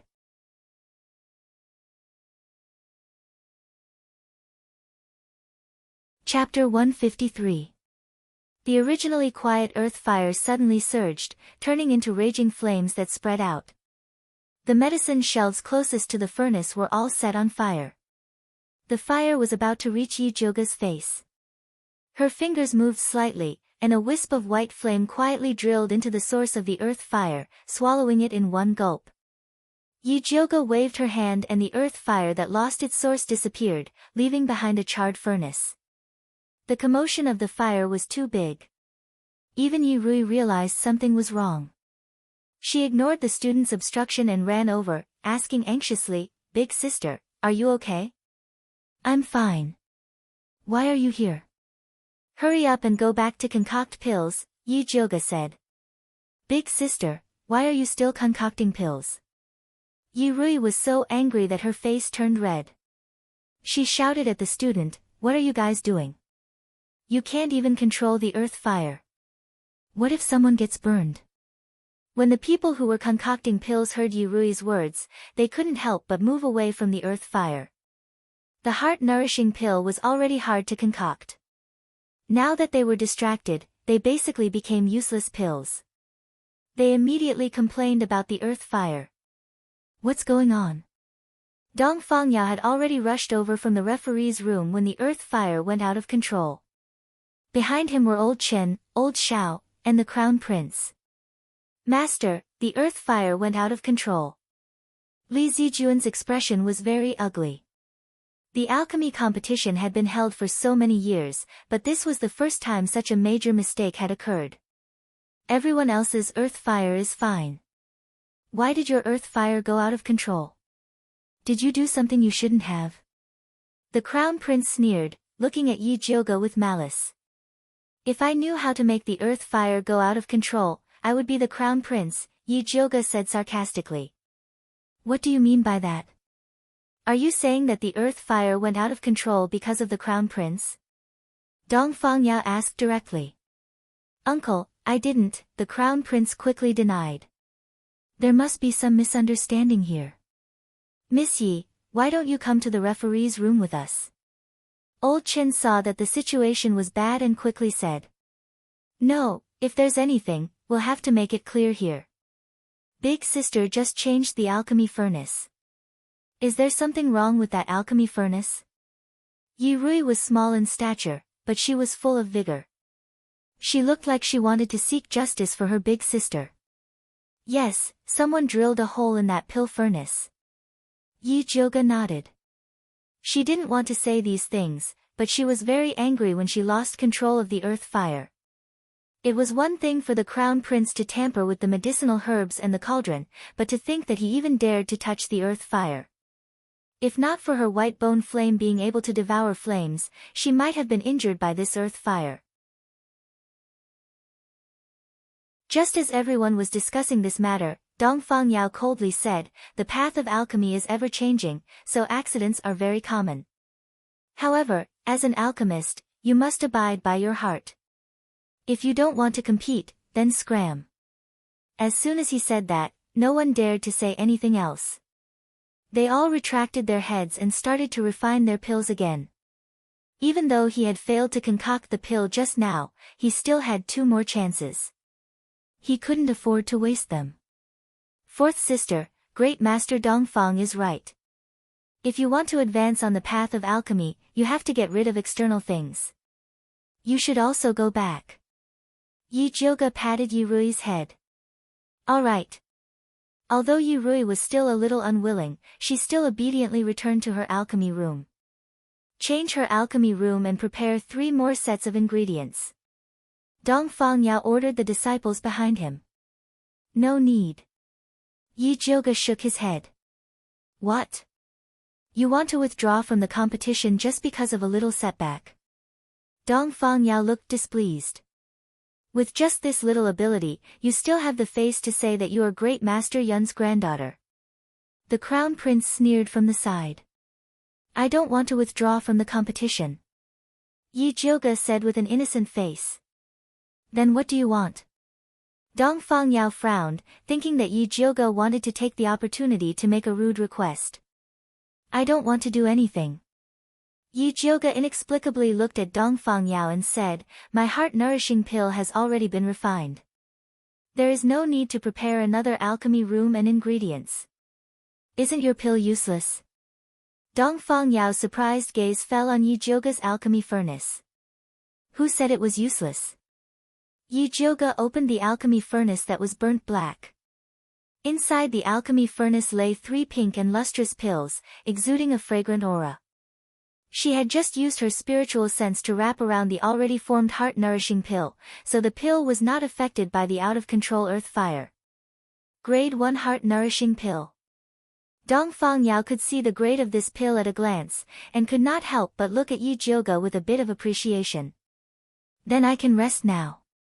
Yi Jioge's expression was cold. Wait a moment, come with me first, I have something to ask you. Dong Fangyao turned and walked towards the tea room on the 2nd floor. Yi Jioge put away the heart-nourishing pill and followed Dong Fangyao upstairs. The crown prince fiercely looked at Yi Jioga's back, wishing that he could eat her alive. What does Great Master Dongfang want with me? Yi Jioga stood at the door and asked. Dongfang Yao was also a clever person. He did not invite Yi Jioga to sit down, and directly asked, "Girl, are you selling the spiritual fire in your body?" Yi Jioga's pupils suddenly shrank. He did not think that even though he was so careful, he would still be able to detect the existence of the white bone fire. However, at this time, he absolutely could not admit it. Yi Jioga was just about to play dumb, when Dongfang Yao opened his mouth and said, "It is useless for you to deny it, this old man has his own way to test it. The earth fire here is something that I have spent countless efforts to cultivate. You commanded the spiritual fire to swallow it, shouldn't you give this old man an explanation?" Yi Jioga was silent for a moment, then said, "That is because you harmed me first. This time, it is indeed our dereliction of duty. This old man will definitely give you an explanation after investigating." Although Dongfang Yao was obsessed with cultivation, he was not a fool who did not know anything. "Even if Dongfang Jianming is behind this, can you give me an explanation?" Yi Jioga raised his eyebrows, his face was full of disbelief. "Even if Dongfang Yan is behind this old man can still give you an explanation." Dongfang Yao was very domineering. He did not even put Xian Wu Emperor Dongfang Yan in his eyes. Yi Jioga could see that Dongfang Yao was not lying to her. But even so, she could not sell the white bone fire to him. "This is a different thing. I will give you 100 spirit coins to buy your spiritual fire, and I will also give you a wood pseudo-spiritual fire.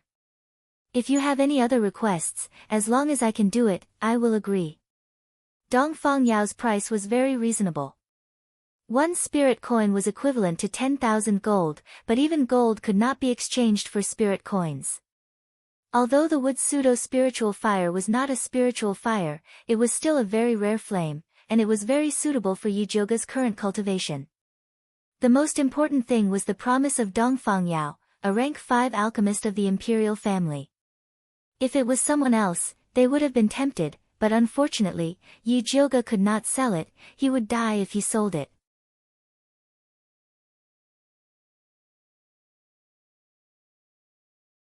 Chapter 154.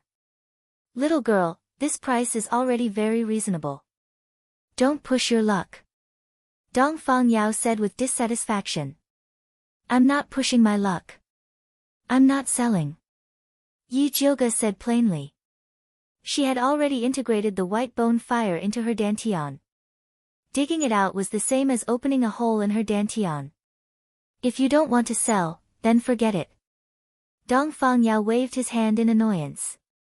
If it was a small alchemist, he would have taken the spiritual fire even if he had to. However, Yi Jioga was Yun Tianwei's granddaughter, so he couldn't bring himself to do it. Seeing that Dongfang Yao was so easygoing, Yi Jioga felt a bit apologetic.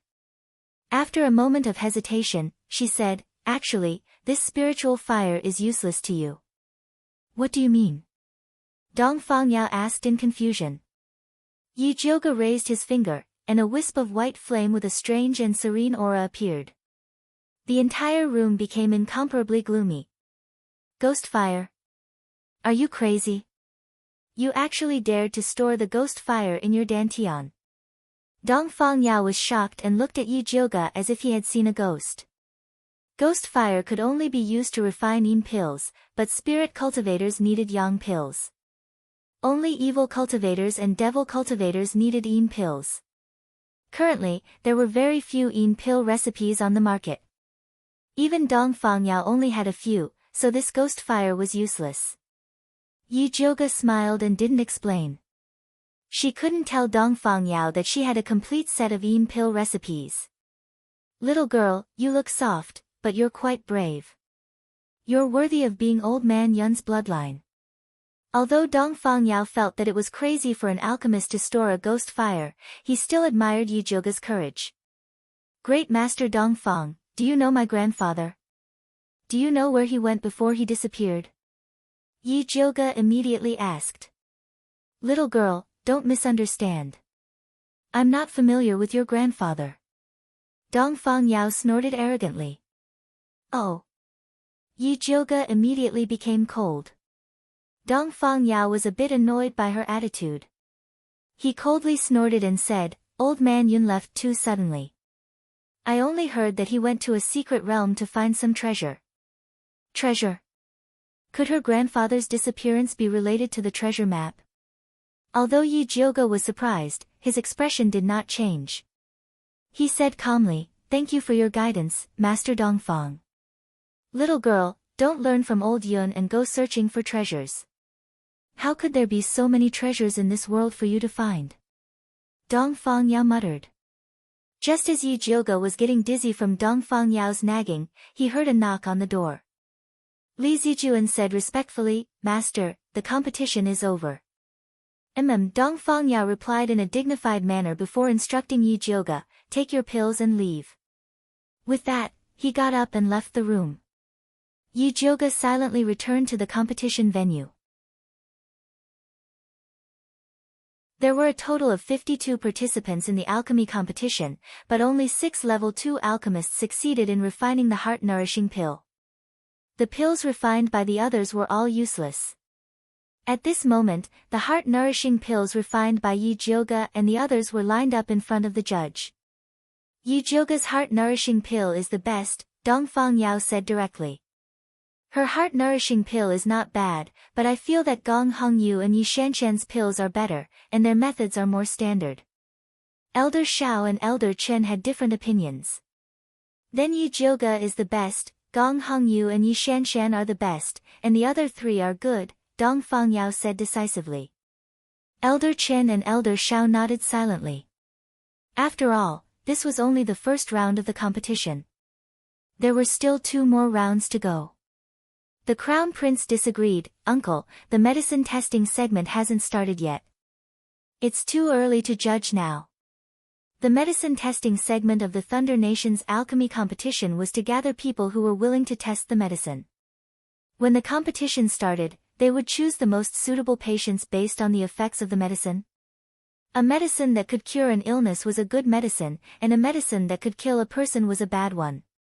In the previous alchemy competition, there were many examples of people being cured by the medicine, but no one had died from eating it. After all, the medicine that could advance to the next stage was of a good grade. "Let the patients come in." Dongfang Yao instructed Li Zijuan. "Yes." Li Zijuan nodded respectfully and ordered the apprentices to bring the patients in. Not long later, 6 people with pale faces and cyanosis on their lips walked in.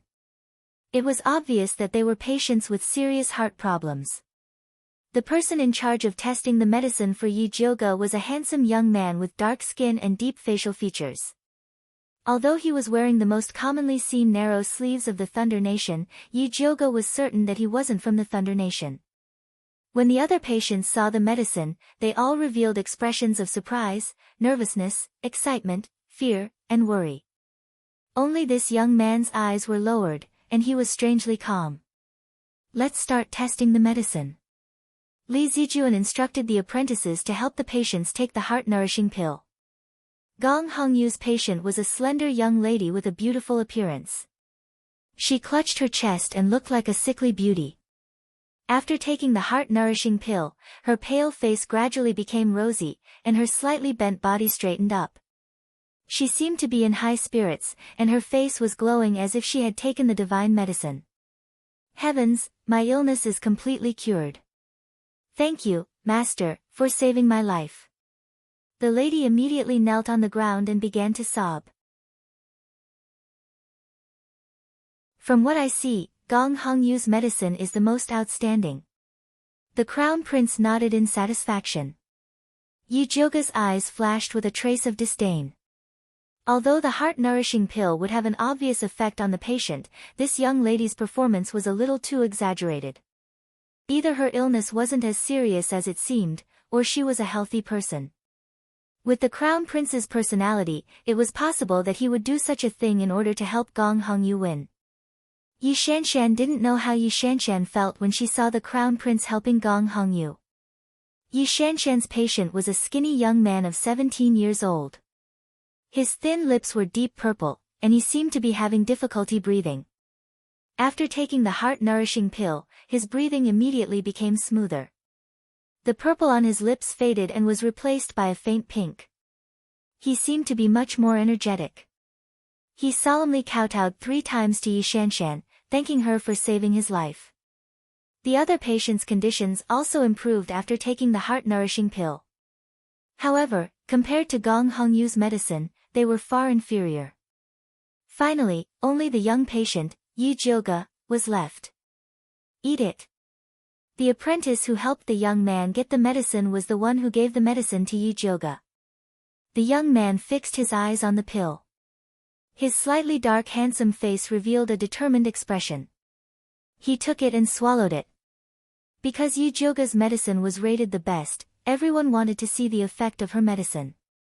After taking the heart-nourishing pill, the young man's pale face gradually became rosy. His purple lips also returned to normal. Although it wasn't as exaggerated as Gong Hongyu's, the effect was not bad. At this point, the medicine testing segment was over. The Crown Prince was just about to suggest changing Gong Hongyu's medicine to the best when there was a sudden commotion among the people testing the medicine. The young man who took Yi Jioge's medicine staggered and rushed out. His expression was ferocious and painful. He opened his mouth as if he wanted to say something, but he suddenly spat out a mouthful of bright red blood and fell heavily to the ground.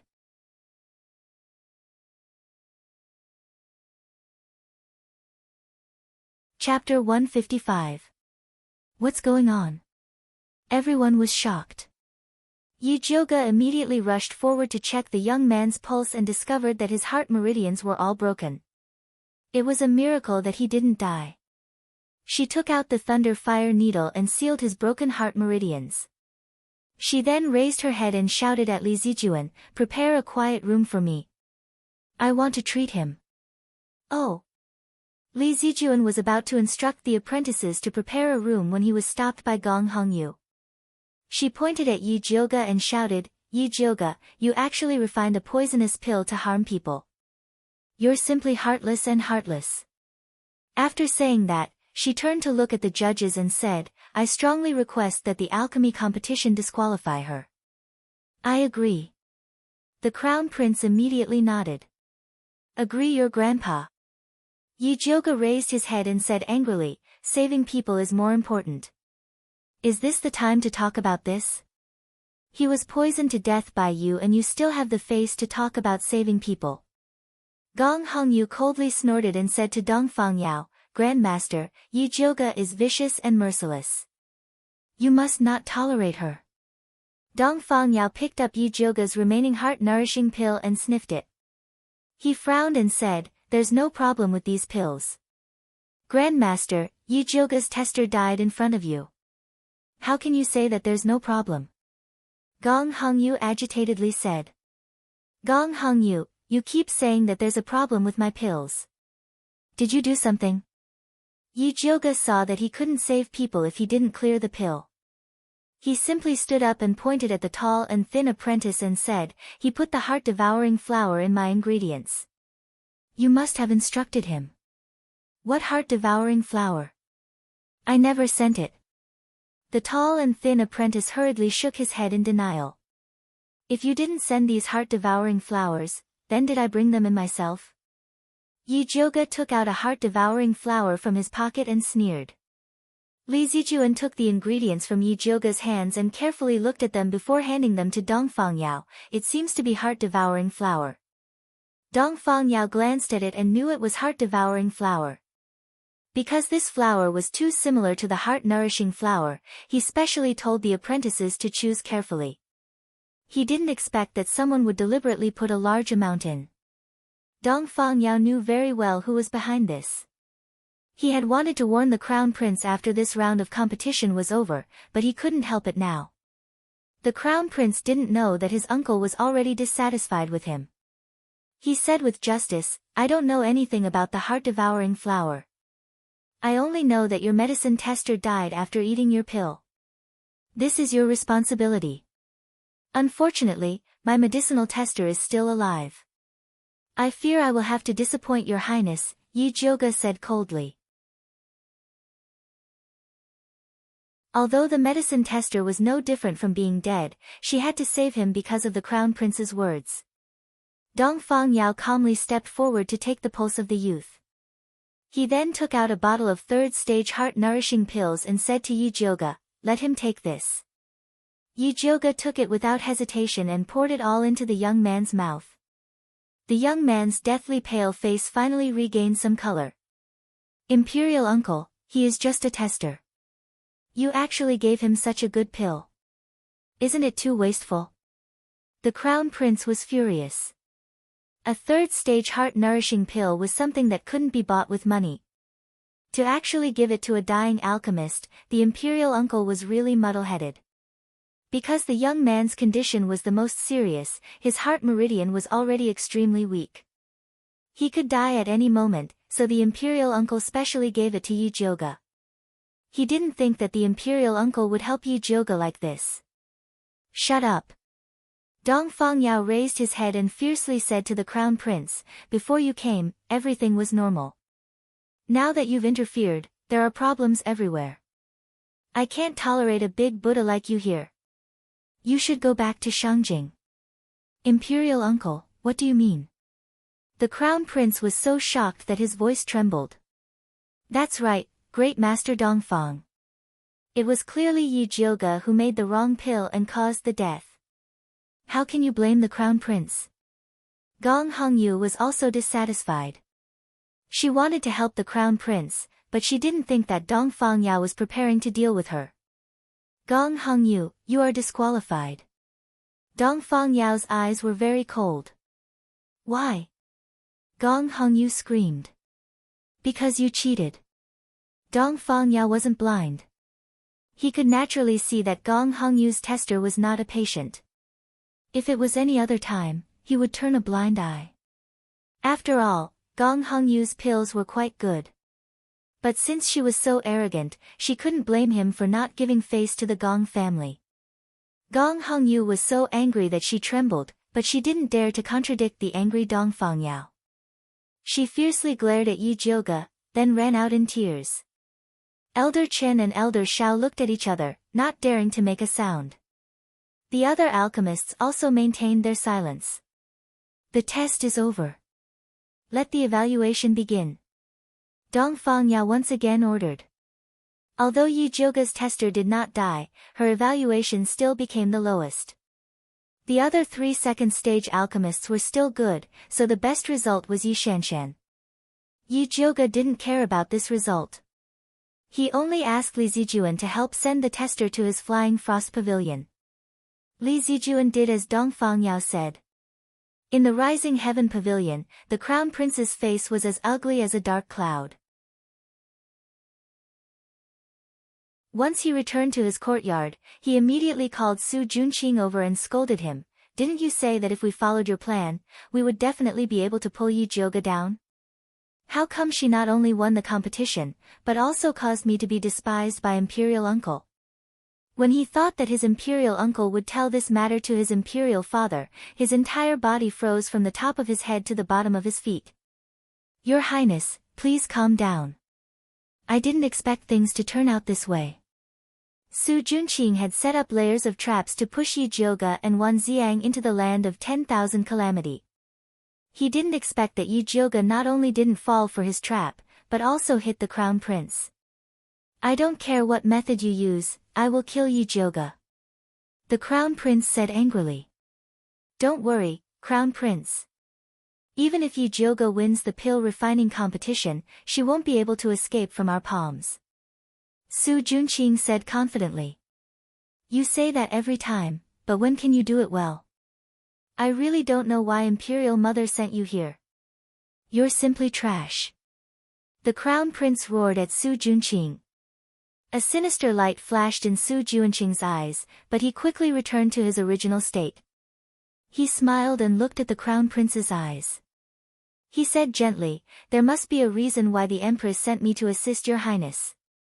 You can choose not to believe me, but you can't not believe the Empress." The crown prince looked at Su Junqing's bottomless eyes and suddenly felt that Su Junqing was right. Everyone could be wrong, but not his imperial mother.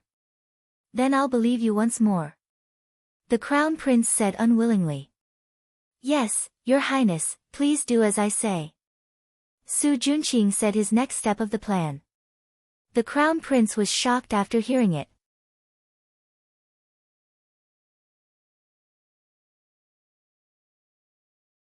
Chapter 156. Are you crazy? That's someone from the Gong family. The Crown Prince looked at Su Junqing in disbelief. Your Highness, this subordinate knows that you want to rope in the Gong clan, but Gong Hongyu is definitely not a good choice, because the person she likes is Dongfang Quebec. No matter how well you treat her, it's useless. Su Junqing said slowly. The Crown Prince immediately thought of how Gong Hongyu had complained about him being useless after being disqualified by Dongfang Yao. The more he thought about it, the angrier he got. He couldn't help but clench his fists and said fiercely, You're right, a stupid woman isn't worth roping in. It's better to use her for something more useful. Your Highness is wise. Su Junqing's lips curled up and he left. When he returned to his room and opened the door, he smelled a faint fishy smell. Junior brother, I heard that you were scolded badly today. Lu Yunfei's sweet voice sounded from Su Junqing's bed. Then, a fair and tender lotus root-like arm lifted the green bed curtain, revealing a delicate face and fair and smooth shoulders. Senior sister is indeed powerful, nothing can hide from your eyes. Su Junqing looked down, not daring to look at the bed. How is it? Do you want senior sister to help you vent your anger? Lu Yunfei got off the bed naked. The man's corpse lying behind her looked like a skeleton. Lu Yunfei had just sucked the essence and blood of a martial artist. Her skin was glowing and a faint fragrance floated to the tip of Su Junqing's nose. Thank you for your kindness, senior sister, but the Crown Prince is still useful. Let him go first. Su Junqing looked at his nose and silently closed his nose aperture. If you come and help me put on my clothes, I'll consider letting him go. Lu Yunfei laughed, the white swaying on her chest reflecting a dazzling light. Yes. Su Junqing calmed down again and picked up the pink dudu on the ground to help Lu Yunfei put it on. The whole process was very calm. I couldn't tell that little junior brother is a good person. Lu Yunfei put on her clothes and pinched Su Junqing's chest. Tell me, why did you call me here? Senior sister, the Crown Prince has already agreed to the next step of our plan. Tonight is the highlight of the show, so I hope that senior sister can personally cooperate with us to prevent things from changing.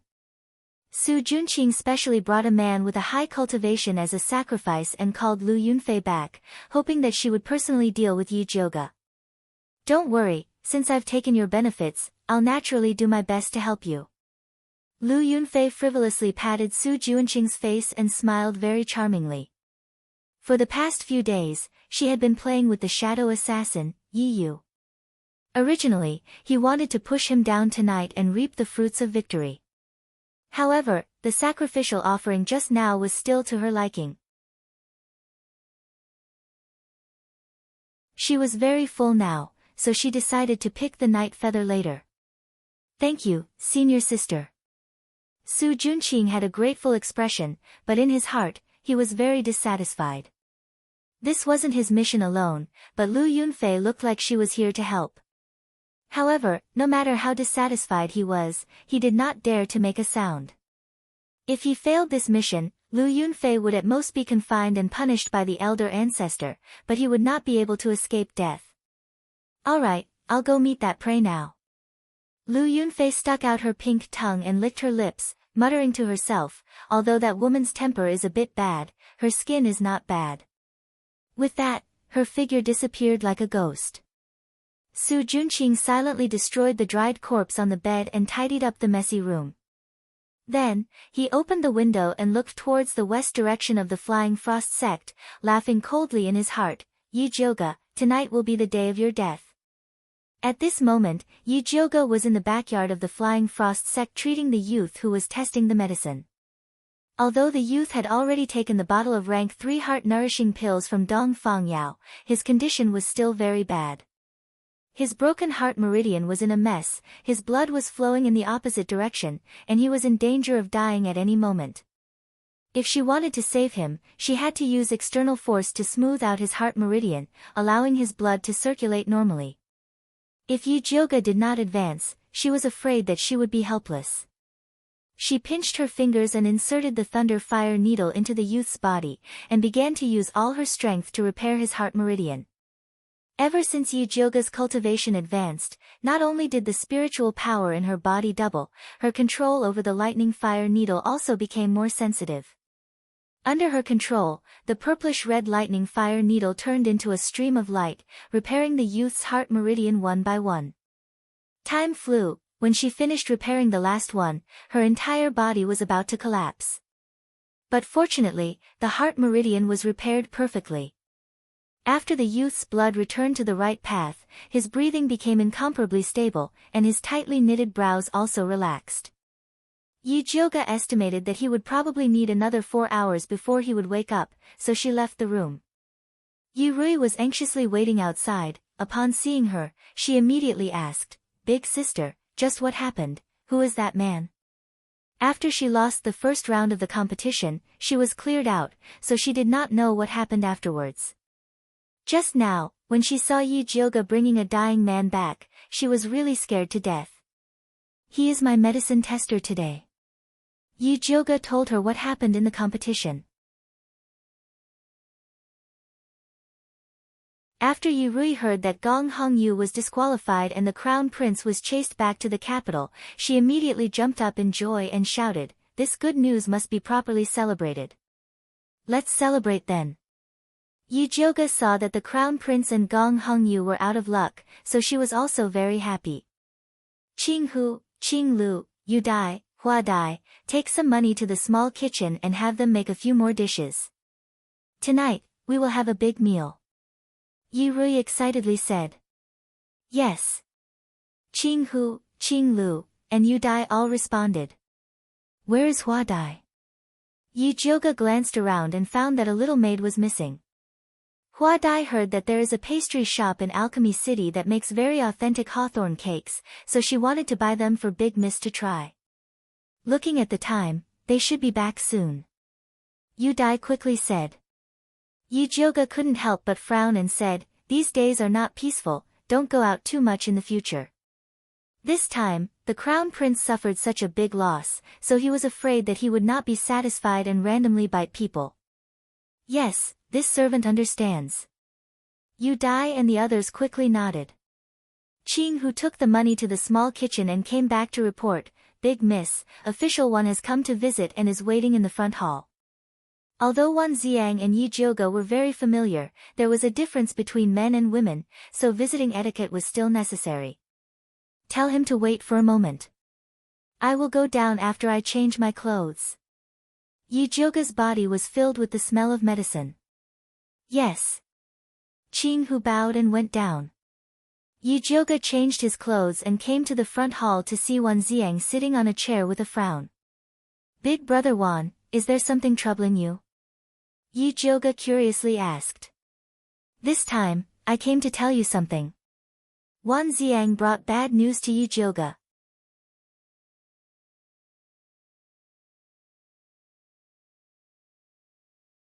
Chapter 157.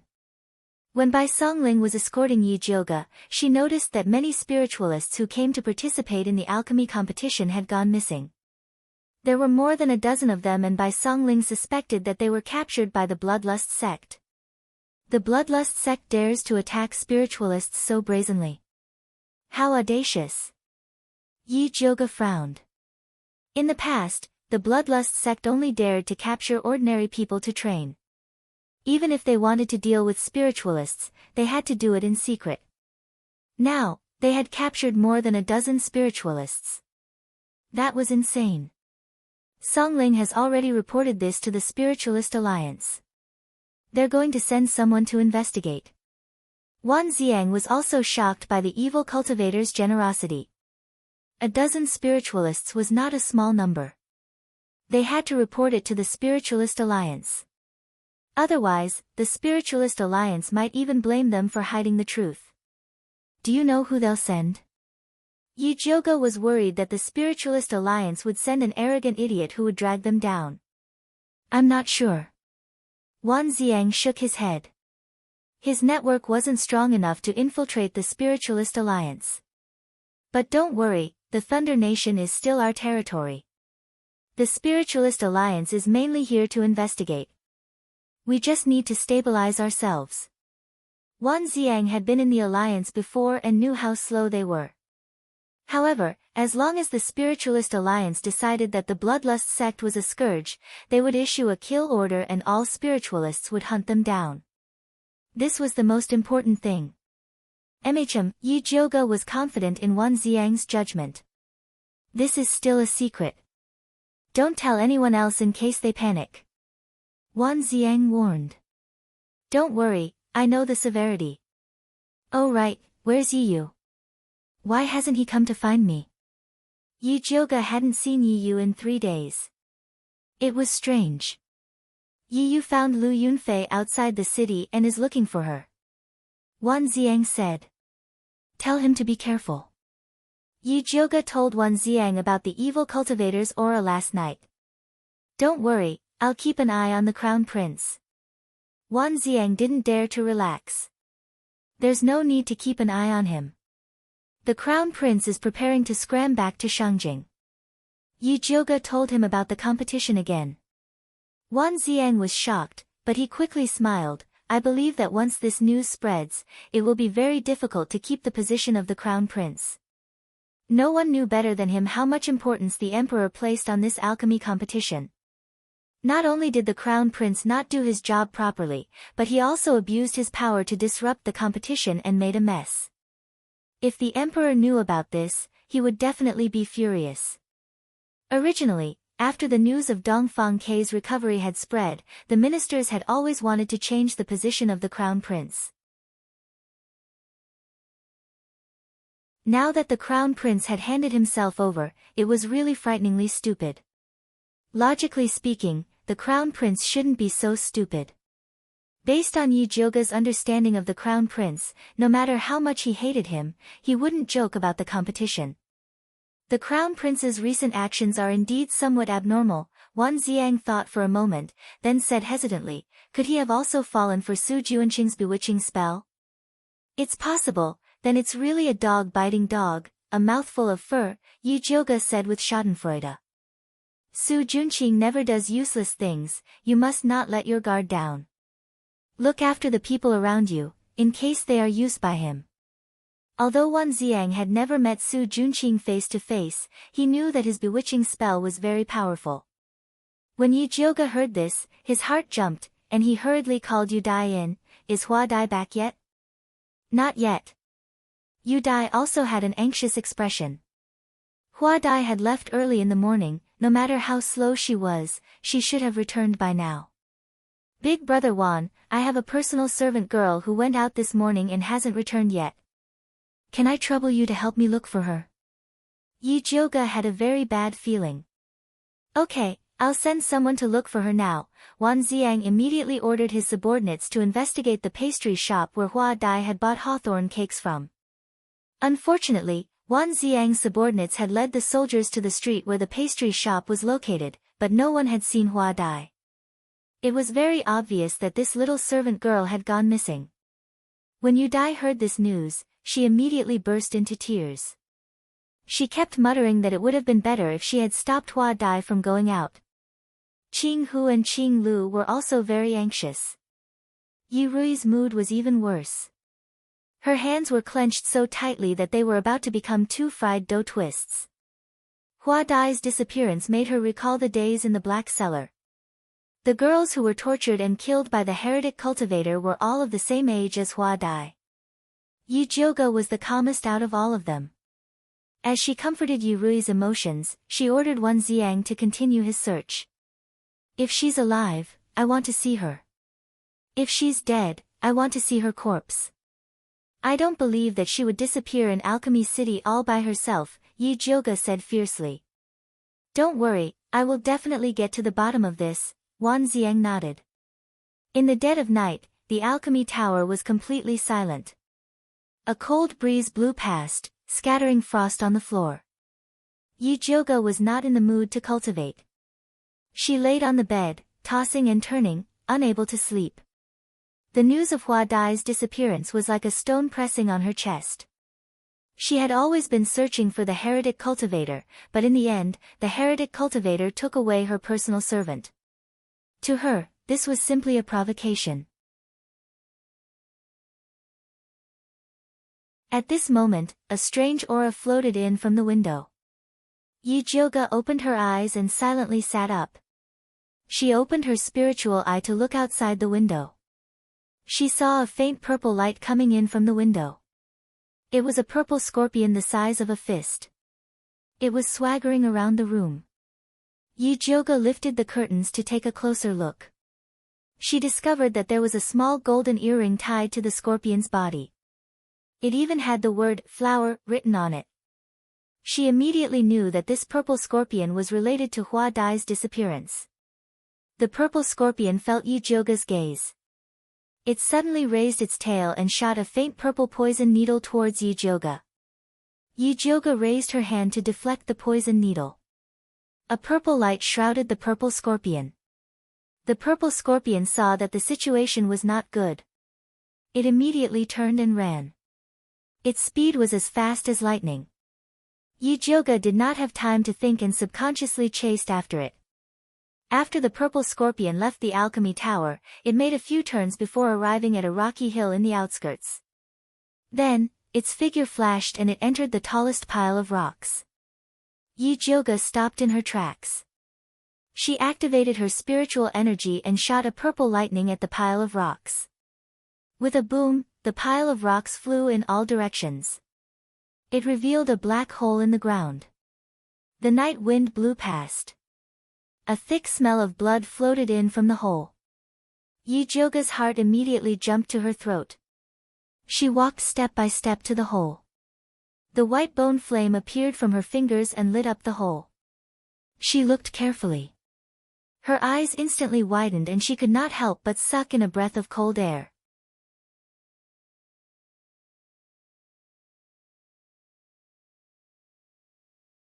Chapter 158. A skinned female corpse was tossed in the gloomy underground cave. The bloody red flesh was extremely shocking. His cracked eye sockets and dilated pupils were filled with deep resentment, making one shudder in fear. Yijioga felt a chill. She endured the nausea and looked at the female corpse's skull. There was a hole at the fontanelle. It was a sign that the spiritual root had been dug out. She was not a flower butterfly with spiritual roots. However, this female corpse was too miserable. Yijioga could not recognize who it was. She used her white bone flame to light up the cave. She found that there were more than 10 corpses behind the skinned female corpse. Although they were wearing different clothes, they were all sucked dry of blood. They should be the pill refiners that went missing. Yijioga's heart was beating fast. She felt inexplicably uneasy. That purple scorpion was undoubtedly the spiritual pet of the heretic cultivator. What did it want to do by leading her to this cave? Yijioga carefully looked at the cave, trying to find the location of the purple scorpion. Suddenly, the sharp sound of a spiritual arrow piercing through the air came from behind her. She immediately turned and formed a seal. The spiritual energy in her body surged, forming a purple barrier, blocking the green spiritual arrow. The green spiritual arrow turned into spiritual energy and disappeared in the air. In the next second, a light green figure landed in front of her. The person was handsome, slender, and had a green 7-leaf clover on his chest, representing his identity in Alchemy City. It was Dongfang Yao's head disciple, Li Zijuan. Li Zijuan, why did you sneak attack me? Yijioga asked unkindly. I thought you were a heretic cultivator. Li Zijuan's gaze fell on the cave behind Yijioga. His expression changed. He said in disbelief, You killed these people? Of course not. Yijioga immediately denied. She was about to explain, but there was a commotion from afar. A group of soldiers holding torches quickly approached them. The one in front was wearing a golden embroidered 5-clawed dragon. It was the crown prince, Dongfang Jianming. Beside him was Yi Shanshan, but there was no trace of Su Junqing. When the crown prince reached the pile of rocks, he immediately ordered the soldiers to surround Yi Jioga. It was as if he was going to capture a large beast. Crown Prince, what is the meaning of this? When Yi Jioga saw the crown prince's formation, he realized that this was a trap set up by him. Otherwise, it would not have been so coincidental. Yi Jioga, I want to ask you what you mean. The crown prince looked at the hole behind Yi Jioga. The blazing torch illuminated the entire pile of rubble, and the situation at the entrance of the underground cave was also clear at a glance. Ah! When Yi Shanshan saw the female corpse in the hole, she immediately covered her mouth and widened her eyes.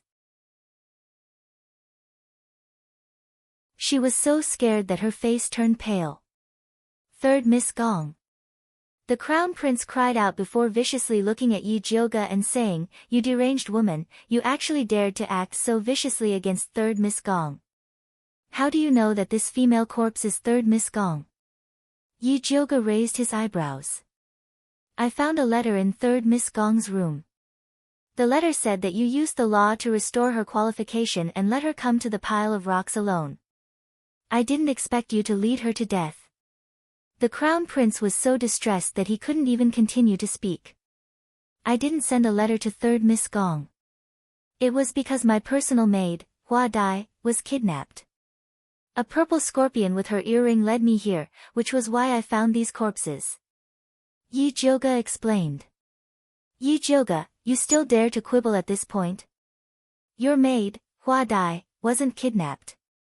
She escaped on her own and came to us for help. She had long since discovered your true identity as an evil cultivator, but she didn't dare to expose it. Only when she heard that you were going to make a move against third Miss Gong did she run out. I didn't think that we would still be one step too late." The crown prince had a regretful expression. "Wu, big sister Hongyu, you died so miserably." Yi Shanshan covered her mouth and sobbed. Those who didn't know better would think that she had lost her mother. "What did you say? Hua Dai is with you?" This news was completely out of Yi Jioga's expectations. "Young Lady Yi, your personal maid accused you of being an evil cultivator who specialized in sucking human blood to cultivate. Not only did you kidnap contestants from Alchemy City, but you also tried to kill third Miss Gong. Do you have any explanation for this?" Li Zijuan asked. "Zijuan, the evidence and witnesses are here. What is there to explain? Hurry up and capture this murderous evil cultivator." The crown prince was flustered and exasperated. "Although this isn't the first or second time your highness has falsely accused me, this time you're even using me as a scapegoat for evil cultivators. I don't know what benefits you've received from them." Yi Jioga narrowed his eyes and spoke with a voice as cold as ice. "You said that my personal maid, Hua Dai, accused me of being an evil cultivator. Call her out and confront her." The crown prince turned around and commanded, "Yi Jioga, you really won't shed a tear until you see your coffin. Someone, bring Hua Dai out." Soon after, two soldiers brought a petite girl from the back of the group. She had large eyes and a small round face. It was Hua Dai's appearance. Hua Dai's eyelids drooped and didn't dare to look at Yi Jioga. "Hua Dai, don't be afraid. Tell everyone what you said today." The crown prince spoke with confidence. "Young lady, she's not human. She's a blood-sucking evil cultivator. She killed many people in order to cultivate. She even said that third Miss Gong always went against her and that she had to peel off her skin and dig out her spirit root to appease her hatred." Hua Dai's voice and body trembled uncontrollably. Yi Jioga stared at Hua Dai and spoke word by word, "Since you have the guts to falsely accuse me, why don't you have the guts to look at me? Young lady, please don't kill me." Hua Dai knelt down with her head touching the floor in fear. "If you're really Hua Dai, then I won't kill you." Yi Jioga's eyes turned cold. She didn't believe that the chattering maid would betray her. Unless she was under Su Juanqing's bewitching spell. Or perhaps this wasn't Hua Dai at all, but a fake. "Hua Dai, don't be afraid. With me here, Yi Jioga can't touch you." The crown prince stepped forward and blocked Hua Dai. He pointed at Yi Jioga and shouted, "Yi Jioga, you bloody and cruel evil cultivator. You killed so many people for the sake of cultivating evil techniques. Hurry up and surrender. Your Highness, if I'm really an evil cultivator, can't Master Dongfang tell?" Yi Jioga looked at Li Zijuan and said, "Evil cultivators all have evil energy and can't hide it from people with higher cultivation. Master Dongfang is a spirit master. Do you think I can hide it from him?" This. Li Zijuan obviously didn't dare to say that his master was wrong. However, the crown prince had Gong Hongyu's will and Yi Jioga's maid as a witness. Yi Jioga was indeed suspicious. At this moment, Yi Shanshan suddenly stood up and said firmly, "Seniorly, although I can't prove that big sister is the murderer, I can prove that she is indeed cultivating evil techniques."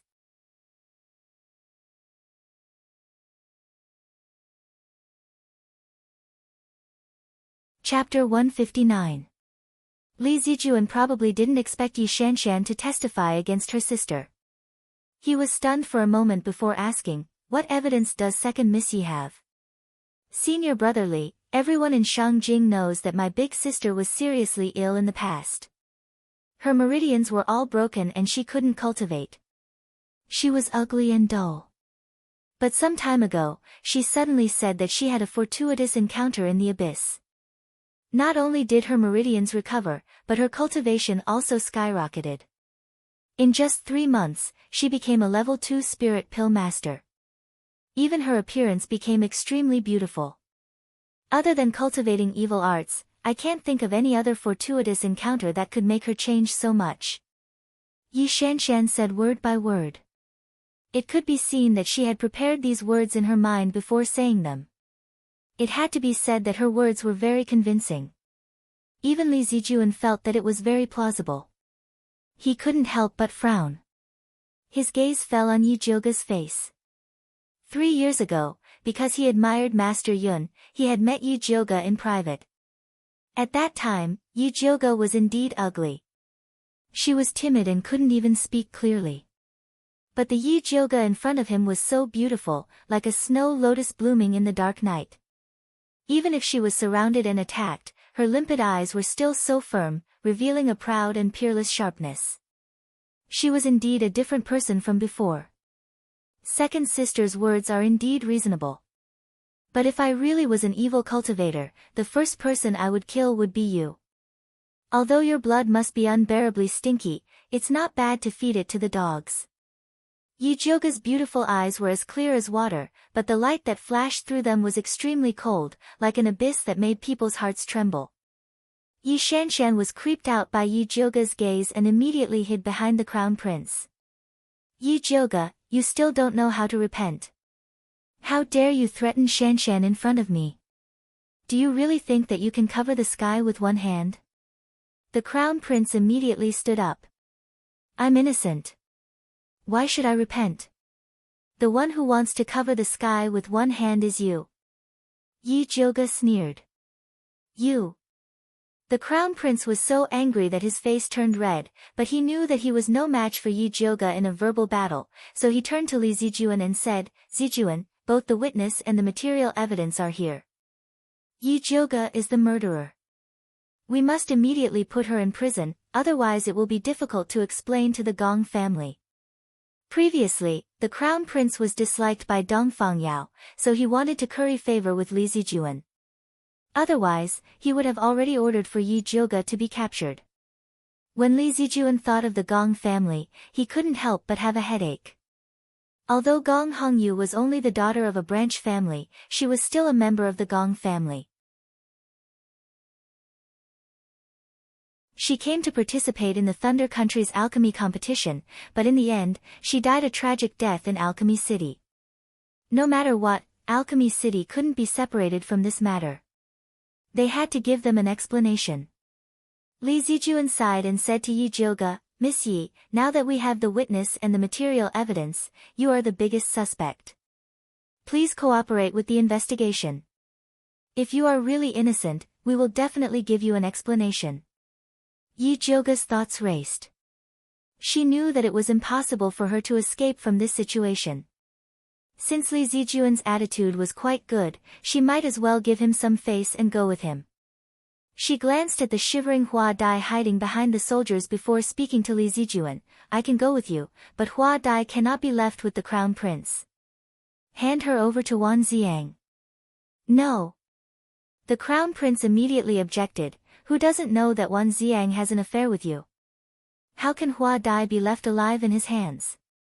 Yi Jiuge narrowed her eyes at the crown prince before slowly speaking to Li Zijuan. The events of the alchemy competition are still fresh in our minds.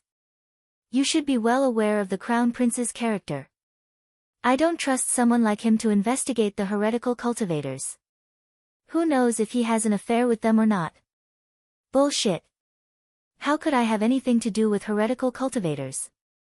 Don't slander me. The crown prince almost jumped out of his seat. Li Zijuan recalled the crown prince's manipulation of the alchemy competition and felt that he was an unreliable person, so he said, this matter happened in Alchemy City, so I have the responsibility to thoroughly investigate this matter. I will personally send someone to watch over Hua Dai. Zijuan.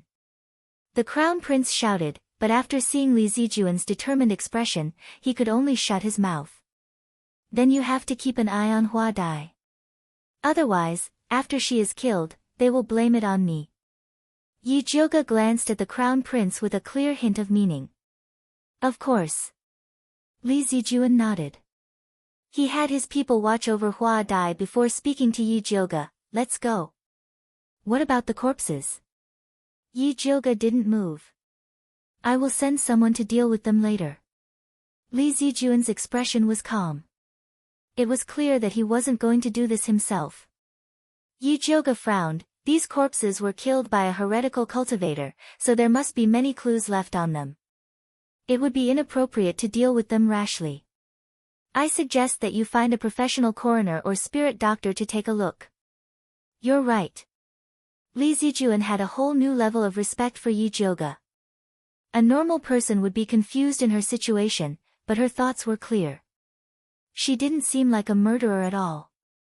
Humph, hypocrite. The crown prince laughed disdainfully and said to Li Zijuan, Zijuan, don't be bewitched by this witch. Heretical cultivators are best at bewitching people. She said all this to deceive you. In my opinion, we should quickly take care of third Miss Gong's corpse, so that the Gong family won't be disappointed. Yes, the dead are already dead. We should not mess with their corpses anymore. Yi Shanshan said sorrowfully. Li Zijuan suddenly hesitated. At this moment, another group of people came from the darkness. It was Wan Xiang who had received the news and rushed over. When he saw Yi Jiuge surrounded by the crown prince, he immediately asked unkindly, what is going on? Yi Jiuge cultivates heretical arts. She killed people and drank their blood. The evidence is conclusive. We are going to take her to the prison for interrogation. The crown prince spoke first. That's impossible. Wan Xiang firmly denied. Anyone can be a heretical cultivator, but not Yi Jiuge.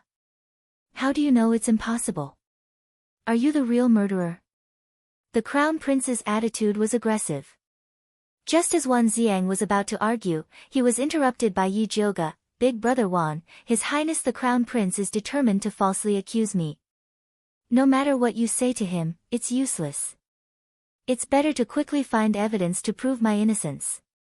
Gong Hongyu's will and Hua Dai's testimony were very unfavorable to her, not to mention Yi Shanshan's interference. In this situation, only by finding the real murderer could she prove her innocence. Wan Xiang immediately calmed down and his eyes quickly became clear. Seeing that he had calmed down, Yi Jiuge said seriously, Brother Wan, there is something wrong with the corpse in the cave.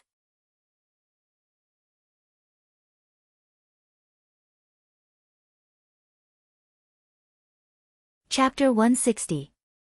There's something strange about the corpse at the cave entrance. As Yi Jiuge spoke, his gaze drifted toward the crown princess. There was a meaningful look on his face. She said this to trick the crown prince to see how he would react.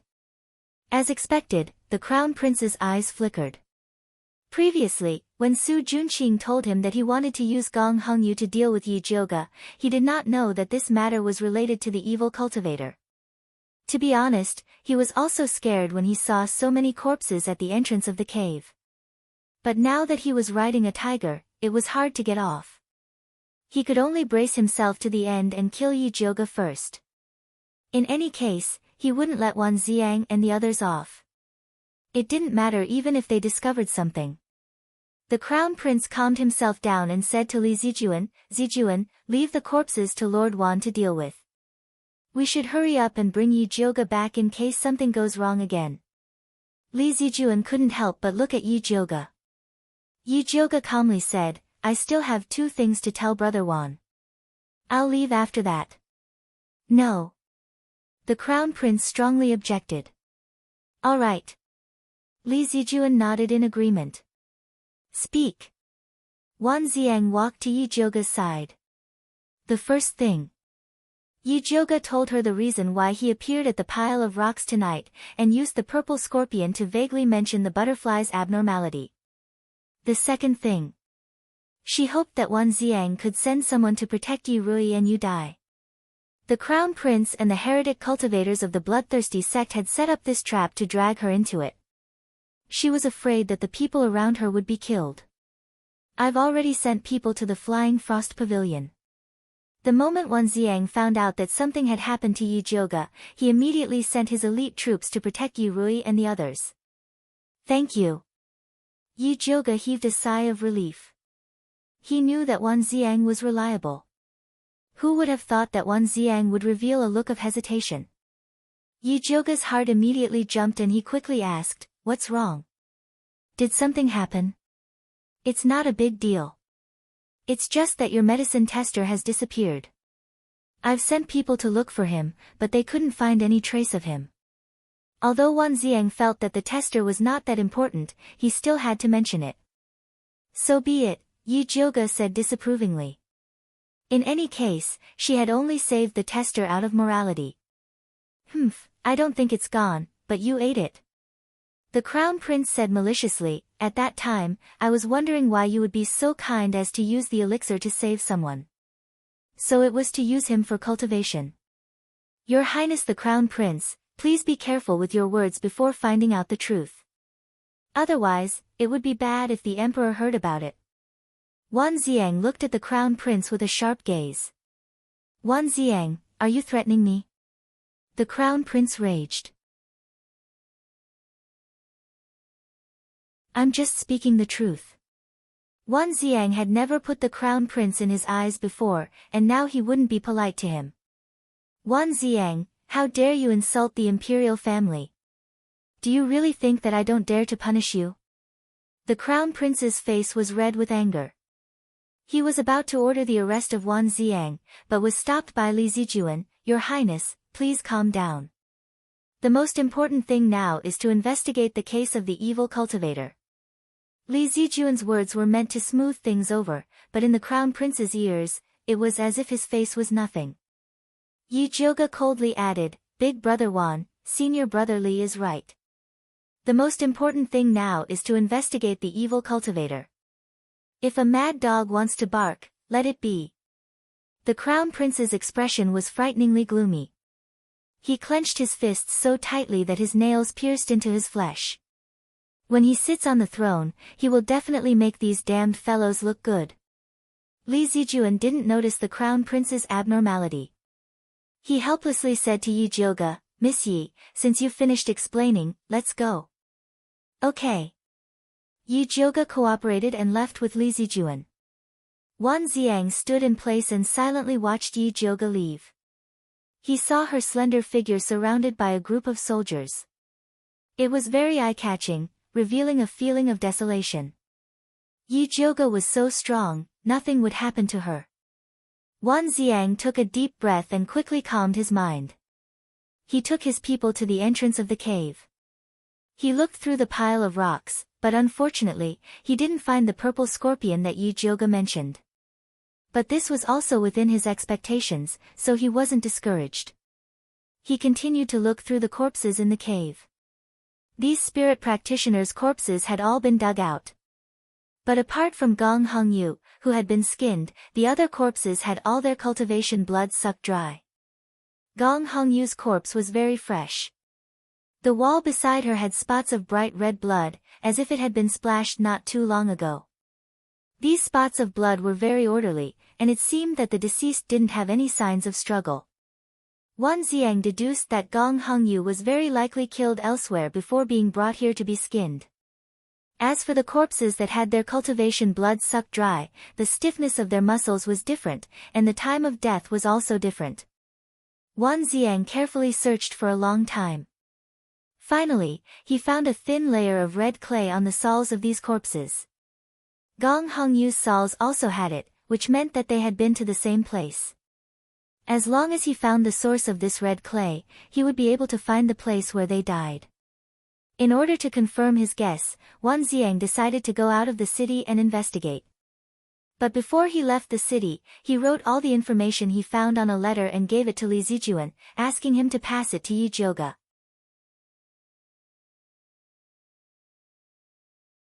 At this time, Yi Zhuge was locked up in the Jodan Pavilion at the very end of Alchemy City. Although the Crown Prince strongly requested that Yi Zhuge be locked up in the prison, Li Zijuan, after consulting his master, placed Yi Zhuge under house arrest in his master's private territory. The Crown Prince was very angry about this and kept shouting that he would find Dongfang Yao to clarify things. Unfortunately, ever since Dongfang Yao drove the Crown Prince back to Shangjing in front of everyone, he had never seen him. Now, he used his old headache as an excuse to refuse to see anyone. The Crown Prince wanted to clear his name, but he didn't have the chance. He could only pester Li Zijuan every day, asking him to deal with Yi Zhuge impartially as soon as possible.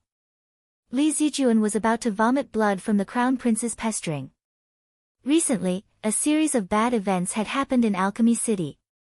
Even the competition had to be suspended. Logically speaking, his master should have come out to take charge. But the old man despised his eldest disciple for only focusing on alchemy and turning himself stupid. He used the excuse that he needed to train Li Zijuan and pushed everything to him. Li Zijuan simply used a chicken feather as an arrow and used his master's mouth to forbid anyone from visiting Yi Zhuge. Whether it was the Crown Prince, Yi Shanshan, Yi Rui, or Wan Ziang, they all refused.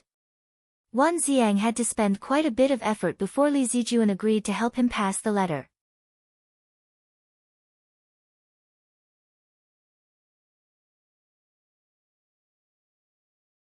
Chapter 161. When Wan Ziang's letter was delivered, Yi Zhuge was staring at the purple mark on his hand. Zi Shang had been in a deep sleep ever since he ate the shape-shifting bead. He hadn't moved at all, so Yi Zhuge didn't know when he would appear. Without a demon snake by his side to ridicule, these days were really unbearably lonely. Yi Zhuge sighed, touched the smooth mark, and then began to read the letter sent by Wan Ziang. Just as Wan Ziang was about to leave the city to search for the red clay mark, a thunderous voice came from outside. Yi Zhuge, get out here. Yi Zhuge was shocked, and the letter in his hand fell to the ground. Jodan Pavilion was Dongfang Yao's private territory, and outsiders were forbidden from entering. Even the servants who delivered food were mute. Why did such a loud voice suddenly appear? Yi Zhuge listened carefully, and realized that after the loud voice finished shouting, there was a loud voice. Li Zijuan's warning and the Crown Prince's sowing discord sounded at the same time. Brother Hong Lei, calm down. Before we find out the truth, we can't be sure that Yi Zhuge is the murderer. Brother Hong Lei, you read 3rd Miss Gong's will. There's no one else besides Yi Zhuge. Yi Zhuge, get out here. The person's voice was even more violent, and he was getting closer and closer to Yi Zhuge's house. Yi Zhuge calmly put away Wan Ziang's letter, tidied up his appearance, and opened the door to take a look. There was a group of people standing at the end of the path. At the front was a violent-looking youth with a long sword on his back, and he was charging towards her aggressively. The Crown Prince was on his left, and he looked as if his plan had succeeded. Li Zijuan was on his right, and he was still trying to persuade the youth. Brother Hong Lei, calm down. The youth rushed in front of Yi Jioga like a whirlwind, and sized Yi Jioga up with his large eyes. He asked fiercely, "You're Hong Yu's murderer. Senior Li, who is he? Why is he slandering me the moment he rushed in?" Yi Jioga glanced at the youth, and looked at Li Zijuan. "This is Gong Honglei, the emissary from the Spiritualist Alliance. He's also third Miss Gong's brother." Li Zijuan sighed, and looked at Yi Jioga with worry.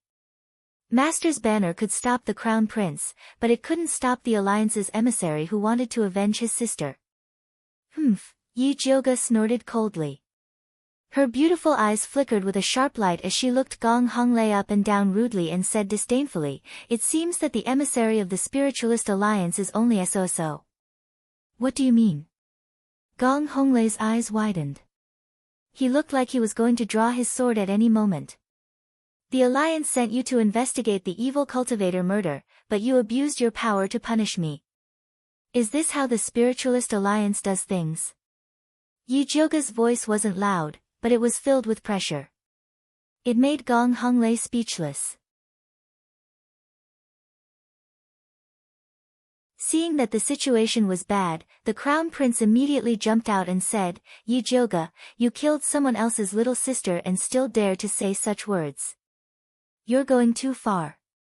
The crown prince looked at Gong Honglei and said, "Brother Honglei, this is a crazy evil cultivator.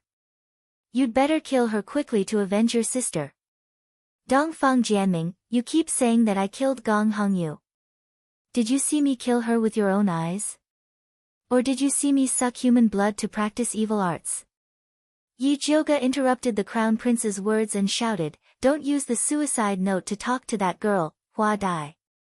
The suicide note can be forged and Hua Dai can be bribed. Unless you can show other evidence, shut up."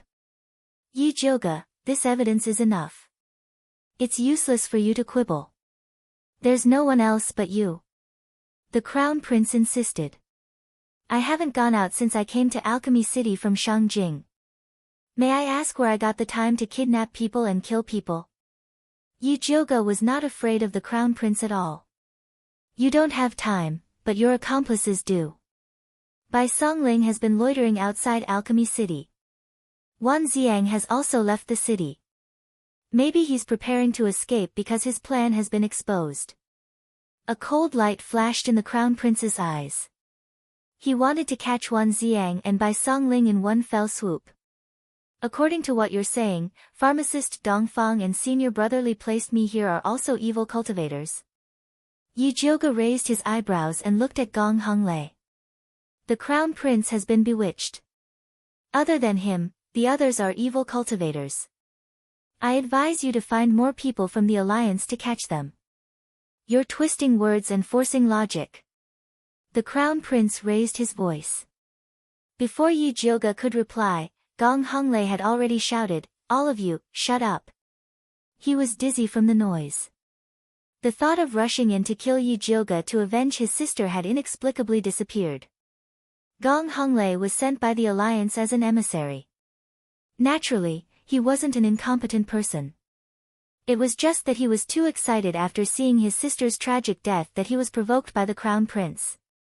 After calming down, he said to Li Zijuan in a serious tone, "No matter what, Yi Jioga is a suspect and should be locked up in prison. Isn't it against the rules to lock her up here? Yi Jioga might be a suspect, but she's also a contestant. Without concrete evidence, it's not good to lock her up in prison. In the end, she's still a weak girl." Li Zijuan really couldn't bear to lock the flower like Yi Jioga up in a cold and damp prison. So what if she's a girl? A suspect should be locked up in prison. Gong Honglei only had one thing to say. He didn't need to kill Yi Jioga right now, but he couldn't let a suspect lie comfortably in the courtyard. Yi Jioga is a weak girl. Zijuan, you must be blind. The crown prince had been tricked by Yi Jioga so many times. He had never seen a woman more valiant than her. Emissary Gong is right. If that's the case, then lock me up in prison. Yi Jioga calmly said. It didn't matter where she was locked up anyways. There was no need to make things difficult for Li Zijuan over such a small matter. Fine. Li Zijuan apologetically glanced at Yi Jioge. In the end, under the supervision of Gong Honglei and the Crown Prince, Yi Jioge was brought to Alchemy City's prison. There weren't many people in Alchemy City's prison. Most of them were thieves who stole medicinal plants, so the prison wasn't very gloomy. Li Zijuan had already ordered people to clean up the single cell. Not only was it covered in the best silk mattress, but there was even a bright pink plate of Yi Lai Xiang in the corner. Gong Honglei and the Crown Prince were a bit dissatisfied with the prison's environment, but they didn't make a fuss about it. They only said that they were worried about the prison's defenses. In order to prevent Yi Jioge from escaping, they sent their own guards. Li Zijuan couldn't argue with them, so he could only agree in the end.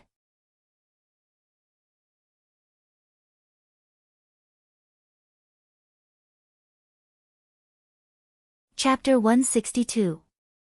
In the dead of night, the prison was pitch black. Only a few oil lamps covered in dust flickered dimly on the walls. Yi Jioge was curled up in the small cell. Her eyes were tightly shut, and her long eyelashes hung down like a row of thick fans. Her breathing was very steady, as if she had already entered the land of dreams. The bright pink tuberose in the corner was quietly blooming, emitting a rich fragrance. The prison was quiet. The guards on duty were clearly separated from the people sent by the Crown Prince. They were leaning against the wall and napping. Suddenly, a light blue smoke floated in through the crack of the door and quickly spread in all directions.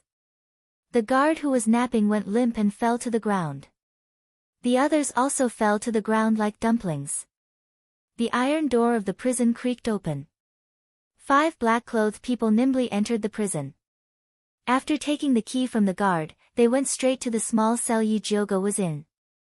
Just as they were about to open the door of the small cell, a cold voice suddenly sounded. "Who goes there?" The leader of the black-clothed people took a step back and signaled for his subordinates to light a torch.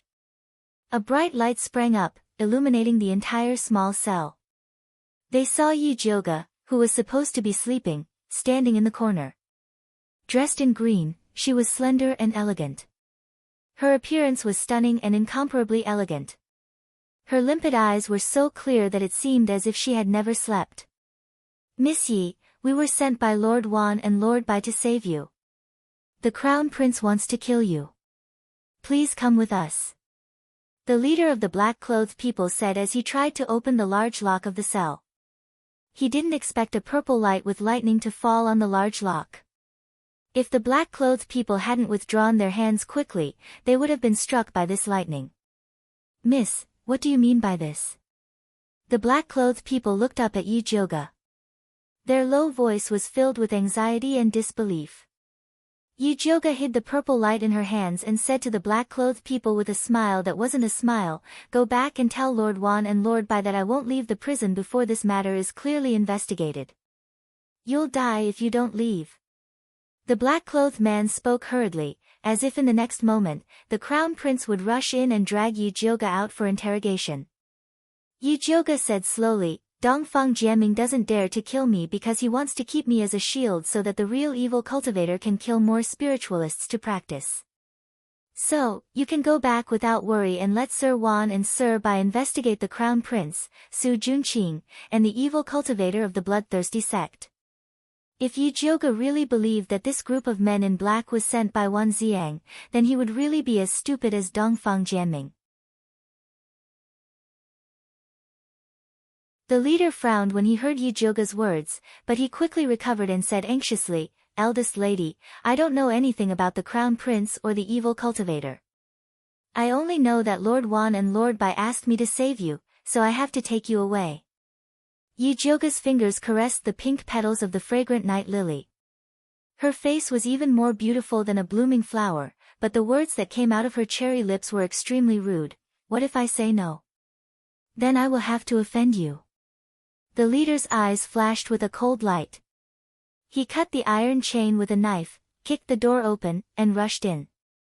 Yi Jioge raised her finger slightly, and her fingertips lit up with purple spiritual power. She was about to flick out the lightning spiritual power and the sleeping powder. Unexpectedly, the man in black at the back suddenly raised his knife and very neatly put down all his companions.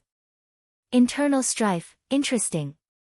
Yijioga held back her spiritual power, and her beautiful eyes fell on the man in black, wanting to see what he was doing. The man in black pulled off his mask, revealing a dark and handsome face with a bit of wild nature. A pair of eyes flashed with a sharp light like a wolf. It turned out to be the medicine tester who disappeared. You are also the crown prince's man. Yijioga raised her eyebrows and said with a little admiration, then you are really ruthless. One had to know that the medicine tester's heart meridian was really broken, and he was seriously injured and could die at any moment. No, I don't know any crown prince. The medicine tester's voice was a little hoarse, but it was surprisingly pleasant to hear. However, his accent was definitely not from the Thunder Country, but rather from the southern frontier. Then why did you come find me, to repay a debt of gratitude? If that was the case, then this guy was quite loyal. This group of men in black was definitely sent by the crown prince. To be able to sneak in meant that he had some skill. No. The medicine tester shook his head honestly. This slap in the face was a little painful. Yijioga was a little unhappy, and her expression slightly darkened. If you are not here to repay a debt of gratitude, then let's calculate the medical fees. Grandmaster Dongfang's third-level heart-nourishing pill is worth 10,000 gold, and my medical fee is also 10,000 gold. Hand over the money. I have no money. The medicine tester continued to shake his head.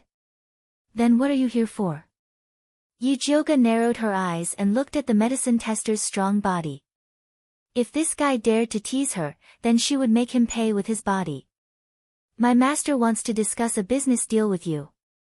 The medicine tester solemnly said. Who is your master? Yijioga couldn't help but raise an eyebrow. The current situation in Alchemy City was so chaotic, yet there were still people who didn't fear death and dared to come in. She really wanted to get to know them. He said that you will understand once you see this. The medicine tester raised his hand and opened his palm. With a wave of his sleeve, a blood-red, winged poisonous earth dragon parasite with a mouth full of sharp teeth scuttled out. Its long body coiled in the medicine tester's palm, and its small eyes stared unkindly at Yijioga. This poisonous earth dragon parasite seemed to be of a higher level than the one Yu had before. Not only was its body blood-red, but even its eyes had grown out. Although those black beady eyes were small, they were incomparably fierce. One could imagine how ferocious it was. Yijioga couldn't think of anyone else who could raise such a ferocious insect. I thought he was an orphan. Yijioga's words were both a sigh and a test. I was separated from the young master when I escaped. I have been looking for him all these years. The medicine tester paused here before continuing, not only did you save me, but you also helped the young master greatly. Thus, the young master wants to discuss a business deal with you. The medicine tester's attitude was very serious. In his heart, the way to repay his benefactor was to bring her to his young master to discuss a business deal. If anyone else dared to use this method to repay a favor, Yijioga would definitely teach them a lesson. But after seeing the little mute's unsociable nature, she decided to forgive this honest medicine tester. If you want me to go with you, that's fine. But first, you have to answer a few questions. Where did the two of you escape from? Who is chasing you? Why doesn't he speak? Also, where did he learn the art of insect refinement? These questions had piled up in Yijioga's heart for a long time. Now that he could say it all in one breath, it was indescribably refreshing. You're tuning into the Blissful Bookshelf YouTube channel. We're so grateful for your support, and don't forget to subscribe to join us on this incredible journey through captivating stories. Your generosity through donations truly makes a world of difference, as it's the primary source of revenue that allows me to expand and enhance this channel for you. Thank you from the bottom of my heart for being a part of this adventure.